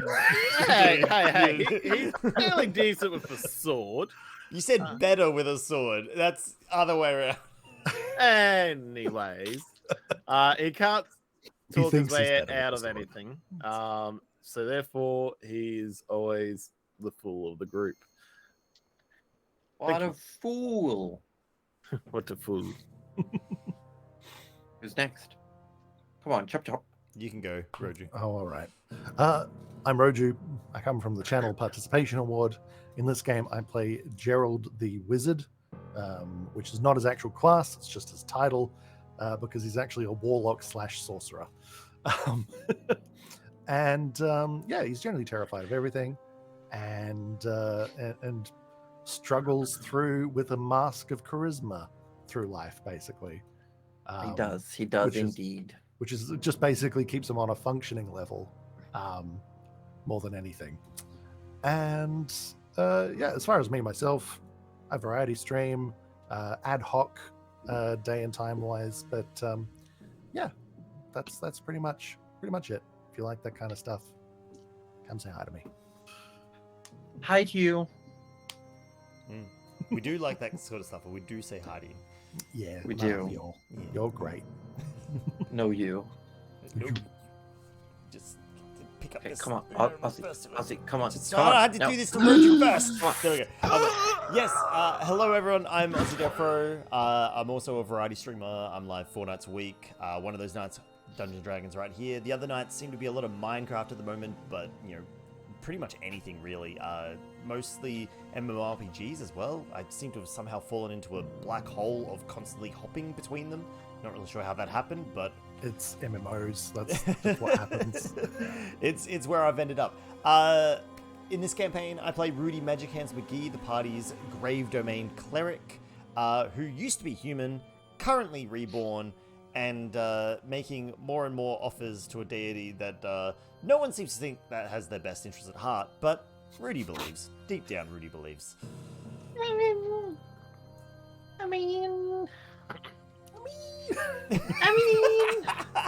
I mean, I'm gonna be honest. There was a lot of exposition this session. I'm so keen to see how it all develops and envelops. Mhm. Absolutely. But yeah, you've found the rough estimated location of the cinder furnace. We did find We've huge. We've got I feel like that this was a pretty huge session for like knowledge and tools. Because I tell you what, this instant fortress is going to be so handy for us as a party. Because it literally makes a 30-foot high, 20-foot per side square fortress, and basically it's immune to the knock spell or chime of opening, so only I can open it and close it. And it's got 2 floors. Kind of cool. It's got a But trapdoor we leading gotta- to the roof. We gotta say goodbye to Orby because Orby's heading to bed. Goodbye, I Orby. got work early. Gotta go. Bye. Bye. And yeah, it's made out of adamantine, and magic prevents it from being tipped over. So what you're saying is that we may have lost the dome, but we now have the No. fortress. Now you can have the hearth, the tower, and the dome inside the tower. Well, we don't have the hearth right now. That's what I mean. No, but We when lost Nana that. comes When back, Nana comes back, yes. You can have the hearth, and within the hearth you put the tower, and within the Yeah. tower you put the dome. We don't need the dome, but Gerald will put up the dome. Even if they were to penetrate the adamantine First off, exterior, it's going to be hard for them to see you because of the obscuring effect of the hearth. And then they gotta get through the adamantine fortress. Then you have the impenetrable dome. And let's remember the fact that the fortress does have like actual little sentry slots. battlements. Yeah, Yeah, and you do have an Arthur. we have an archer that can fire out of said arrow slots. Yeah. So what I'm hearing is that we hit Jalira with a train, set up the fortress, and just all hide in there. No, imagine like the fight start. You just wear down her legendary assistances, throw a banishment, like, okay, we got 1 minute, and you just set up this. It's like in Valheim when you just build these towers to shoot the boss. Around where the boss is gonna be. Yeah. Just fortify the area around them and create an arena. God, that would be hilarious. So Gives a Arthur lot of almost tactical died. options. Yeah. Oh my gosh. Arthur almost died. I don't. Would he have been? I mean, obviously, I don't really know whether he'd be dead, or whether it'd just be like a control. Oh, he would have been turned. No, he would have been turned into a gibbering mouther. Yeah, that was what was happening. So Josie gave Orb and I a rundown on what could happen here, and we sort of like Rudy was 1 roll ahead of Arthur. So all Arthur had to do is if he could cure himself, wouldn't have an issue. Because then we had already discussed the casting of Greater Restoration to try and to solve one of us. But because Arthur failed twice, then Rudy had to essentially I just threw everything at the wall. And like in terms of offerings to make sure something fit. And I threw the flavor of the finger as well, because like Urgathoa is not about selfless acts at all. And admittedly this was a bit of a selfless act. But I figured the sacrifice of, one's own body might. Considering that you gave the horn and the skull, I increased the DC, so to speak, of divine intervention. So you had to get under a 25 rather than a 13. Oh, right, okay. Which succeeded. Right, yeah. Which gave you the information of using the blood, and it also sort of like guaranteed that Arthur would survive. Despite his best efforts to, avoid surviving. Yeah, so you basically, the divine intervention made sure that he didn't die, but there's also some lingering effects from having him drink that dragon blood. Yeah, that makes a lot of sense. Oh, that was the dragon blood that we took out of Yasi. Yasi, well, it's right? technically not blood, it's technically bone marrow. Yeah. Oh. It's from the horn. Yeah, remember Rudy didn't really have originally I was going to use the horn to create some form of it was like one of the spells was like rolling bones or something like that to like Yeah, it was for like the divination and the augur and spells like that. But now that he's kind of, I don't know, he kind of just keeps finding bones to just offer up instead. It just kind of works out. He kind of keeps finding bones, which is like code for like Rudy is all on the lookout for skulls to pilfer. Yeah, exactly. So so that never eventuated, but it just so happens that we just hung on to them, so it was kind of good in that way. I certainly didn't think dragon blood bone marrow would have restorative effects, like as a player or Rudy. So I mean, it's an ancient blue dragon. It's they got some serious resistances. Oh my god! Did Rudy just ubercharge Arthur with some form of magic? I'm gonna be honest. Arthur gained 1 + 1d2 legendary resistance. But they can never be recovered. Oh wow, he can shrug off his own stupidity. No, that's not a saving throw. That's a passive effect. No, but like if he does something dumb and has to make a save, he can just choose to succeed. I can't believe I held on to that for so long and didn't do anything with it. I mean, why would you ever think to drink it, though? No, exactly, yeah. That's amazing. Are we gonna... We're gonna tell Orb, right? We better tell Orb that he has... Or just have it happen, like, if some, like, terrible effect was gonna happen to him. He could just... Oh, that's incredible. That's actually incredible. Or would you, like... Would he have to, like, say something along the lines of, like, oh, man, I really wish I succeeded on that one. Or something along those lines, and then you're like, oh, it turns out you did just succeed on that one. Did wow. Wow. Oh, that's brilliant. You were also this close to finding out like the actual person who's been scrying on you. Yeah, I know. I'm kind of annoyed but I mean, look, 2 out of 3 wasn't bad on the scries. 2 out of 3 ain't bad. Yeah. I mean, how many? You did do 4, yes. You scried on the dragon. You scried on Jalira. You tried to scry on the spy. Person scrying on us, the spy. And also then, on Marnie. On Marnie, right. Well, I actually, because I suggested that to Roju when you were gone, and I thought, I wonder if Josie, like, has, like, some form of idea prepped. I'm like, and we agreed, like, absolutely, she knows where she is. Yeah, you know what's going on. Arnie's pissed that the dragon died. Because I can just tell you that canonically, it was Goose who killed the dragon. Oh, shit. Oh.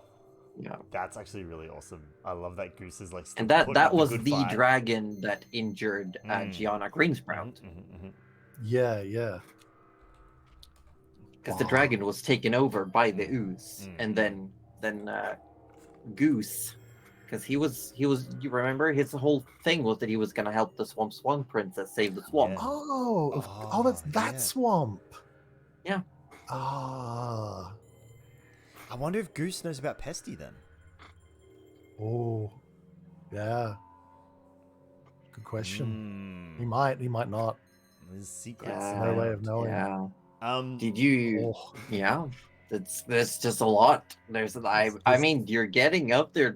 We're not too far away from like the final act of the campaign.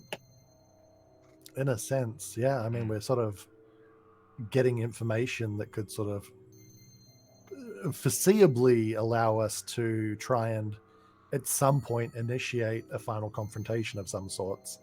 I guess it's just down to who initiates, whether it's us or her, and when one side feels prepared enough for it. Well, we also were thinking again while you were away, it's like getting the information to the Queen, because like when we last discussed like with the Queen and the Council, they know a rough area, was it, that where the enemy seems to be Did they Yeah, know? they of a they run? knew that they had- were like yeah. in the Underdark, and they had a vague mm. direction, right?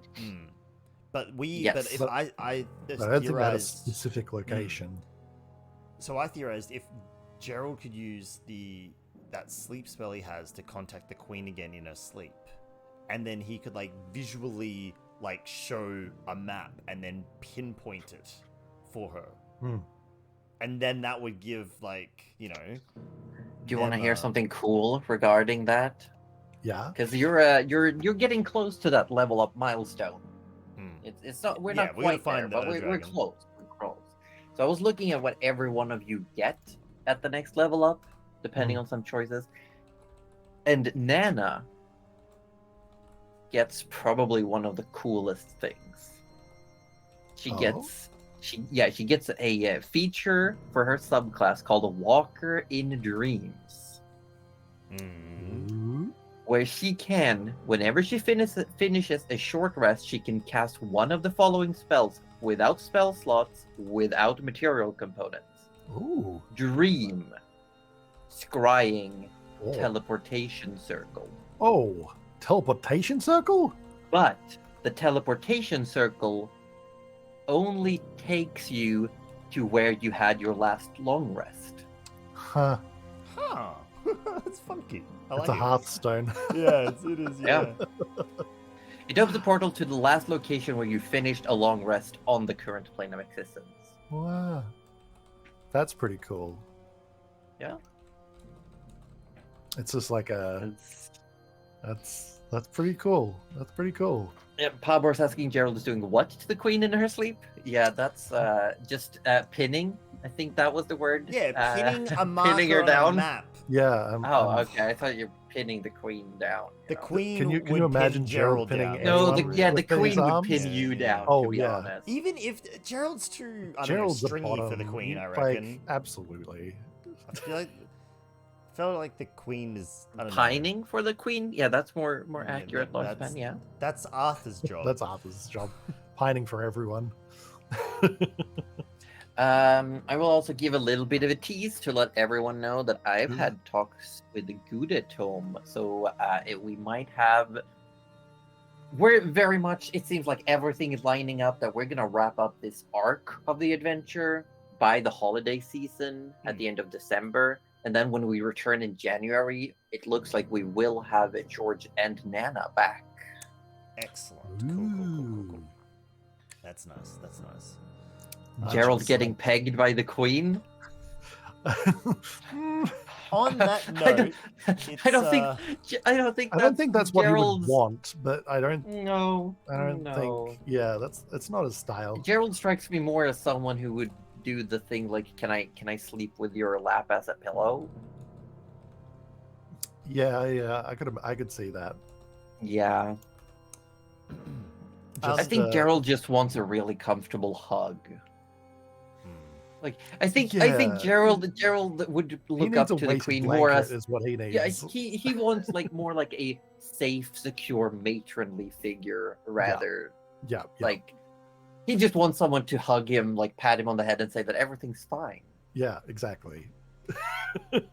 That is 100%. That's all he what wants Gerald from the wants. world. Yeah. He For wants a everything to just mommy. be safe and fine. Yeah. Rudy wants a day without Arthur. Look, we can all dream. We can all dream. We can all dream. And there's a dog here. Hello, dog. How many He's dogs? so angry at Arthur. So angry. Oh my god. I mean, I feel like the reaction was kind of understandable. Oh, the though. reaction is understanding, but Rudy was like in Rudy's mind, like Okay. all the things that led up to the healing Hmm. were like a lead into going, right, I know, like Rudy now looks better, he knows what to do, and he got up and goes, here, drink this, it'll help you. And he ran away and did everything in his power to stop. Like, to him, it's just like, no. Yeah, it's just like being frustrated at the terrified person is like, it's annoying, but like you still get it, but it's like still annoying. It's like just let me do the thing. Like Exactly. I'm trying to help you, but it's like an angry kid and going. Yeah, exactly. But except this would have literally killed him if he didn't do it. Yeah, exactly. Instead of just, Yeah. you've got a I tummy need to ache. No, remove the this is thorn from your side. You know. Yeah. Yeah, exactly. Yeah, no, he would have been turned into a gibbering mouther. If I knew it was a That's, like- divine intervention role, I would have been Rudy. I think if Rudy knew that there was like more of a guide on that, he would have been a little less angry. But he doesn't know that. He didn't know that Ogathoa did that last little bit there. So, as far as he's aware. So Yeah. Anywho, it is Oh, now 7 good minutes session. to midnight. It is a think wonderful we should. session. Are Love you the continuing session. on, Josie, at all? I was planning to, yes.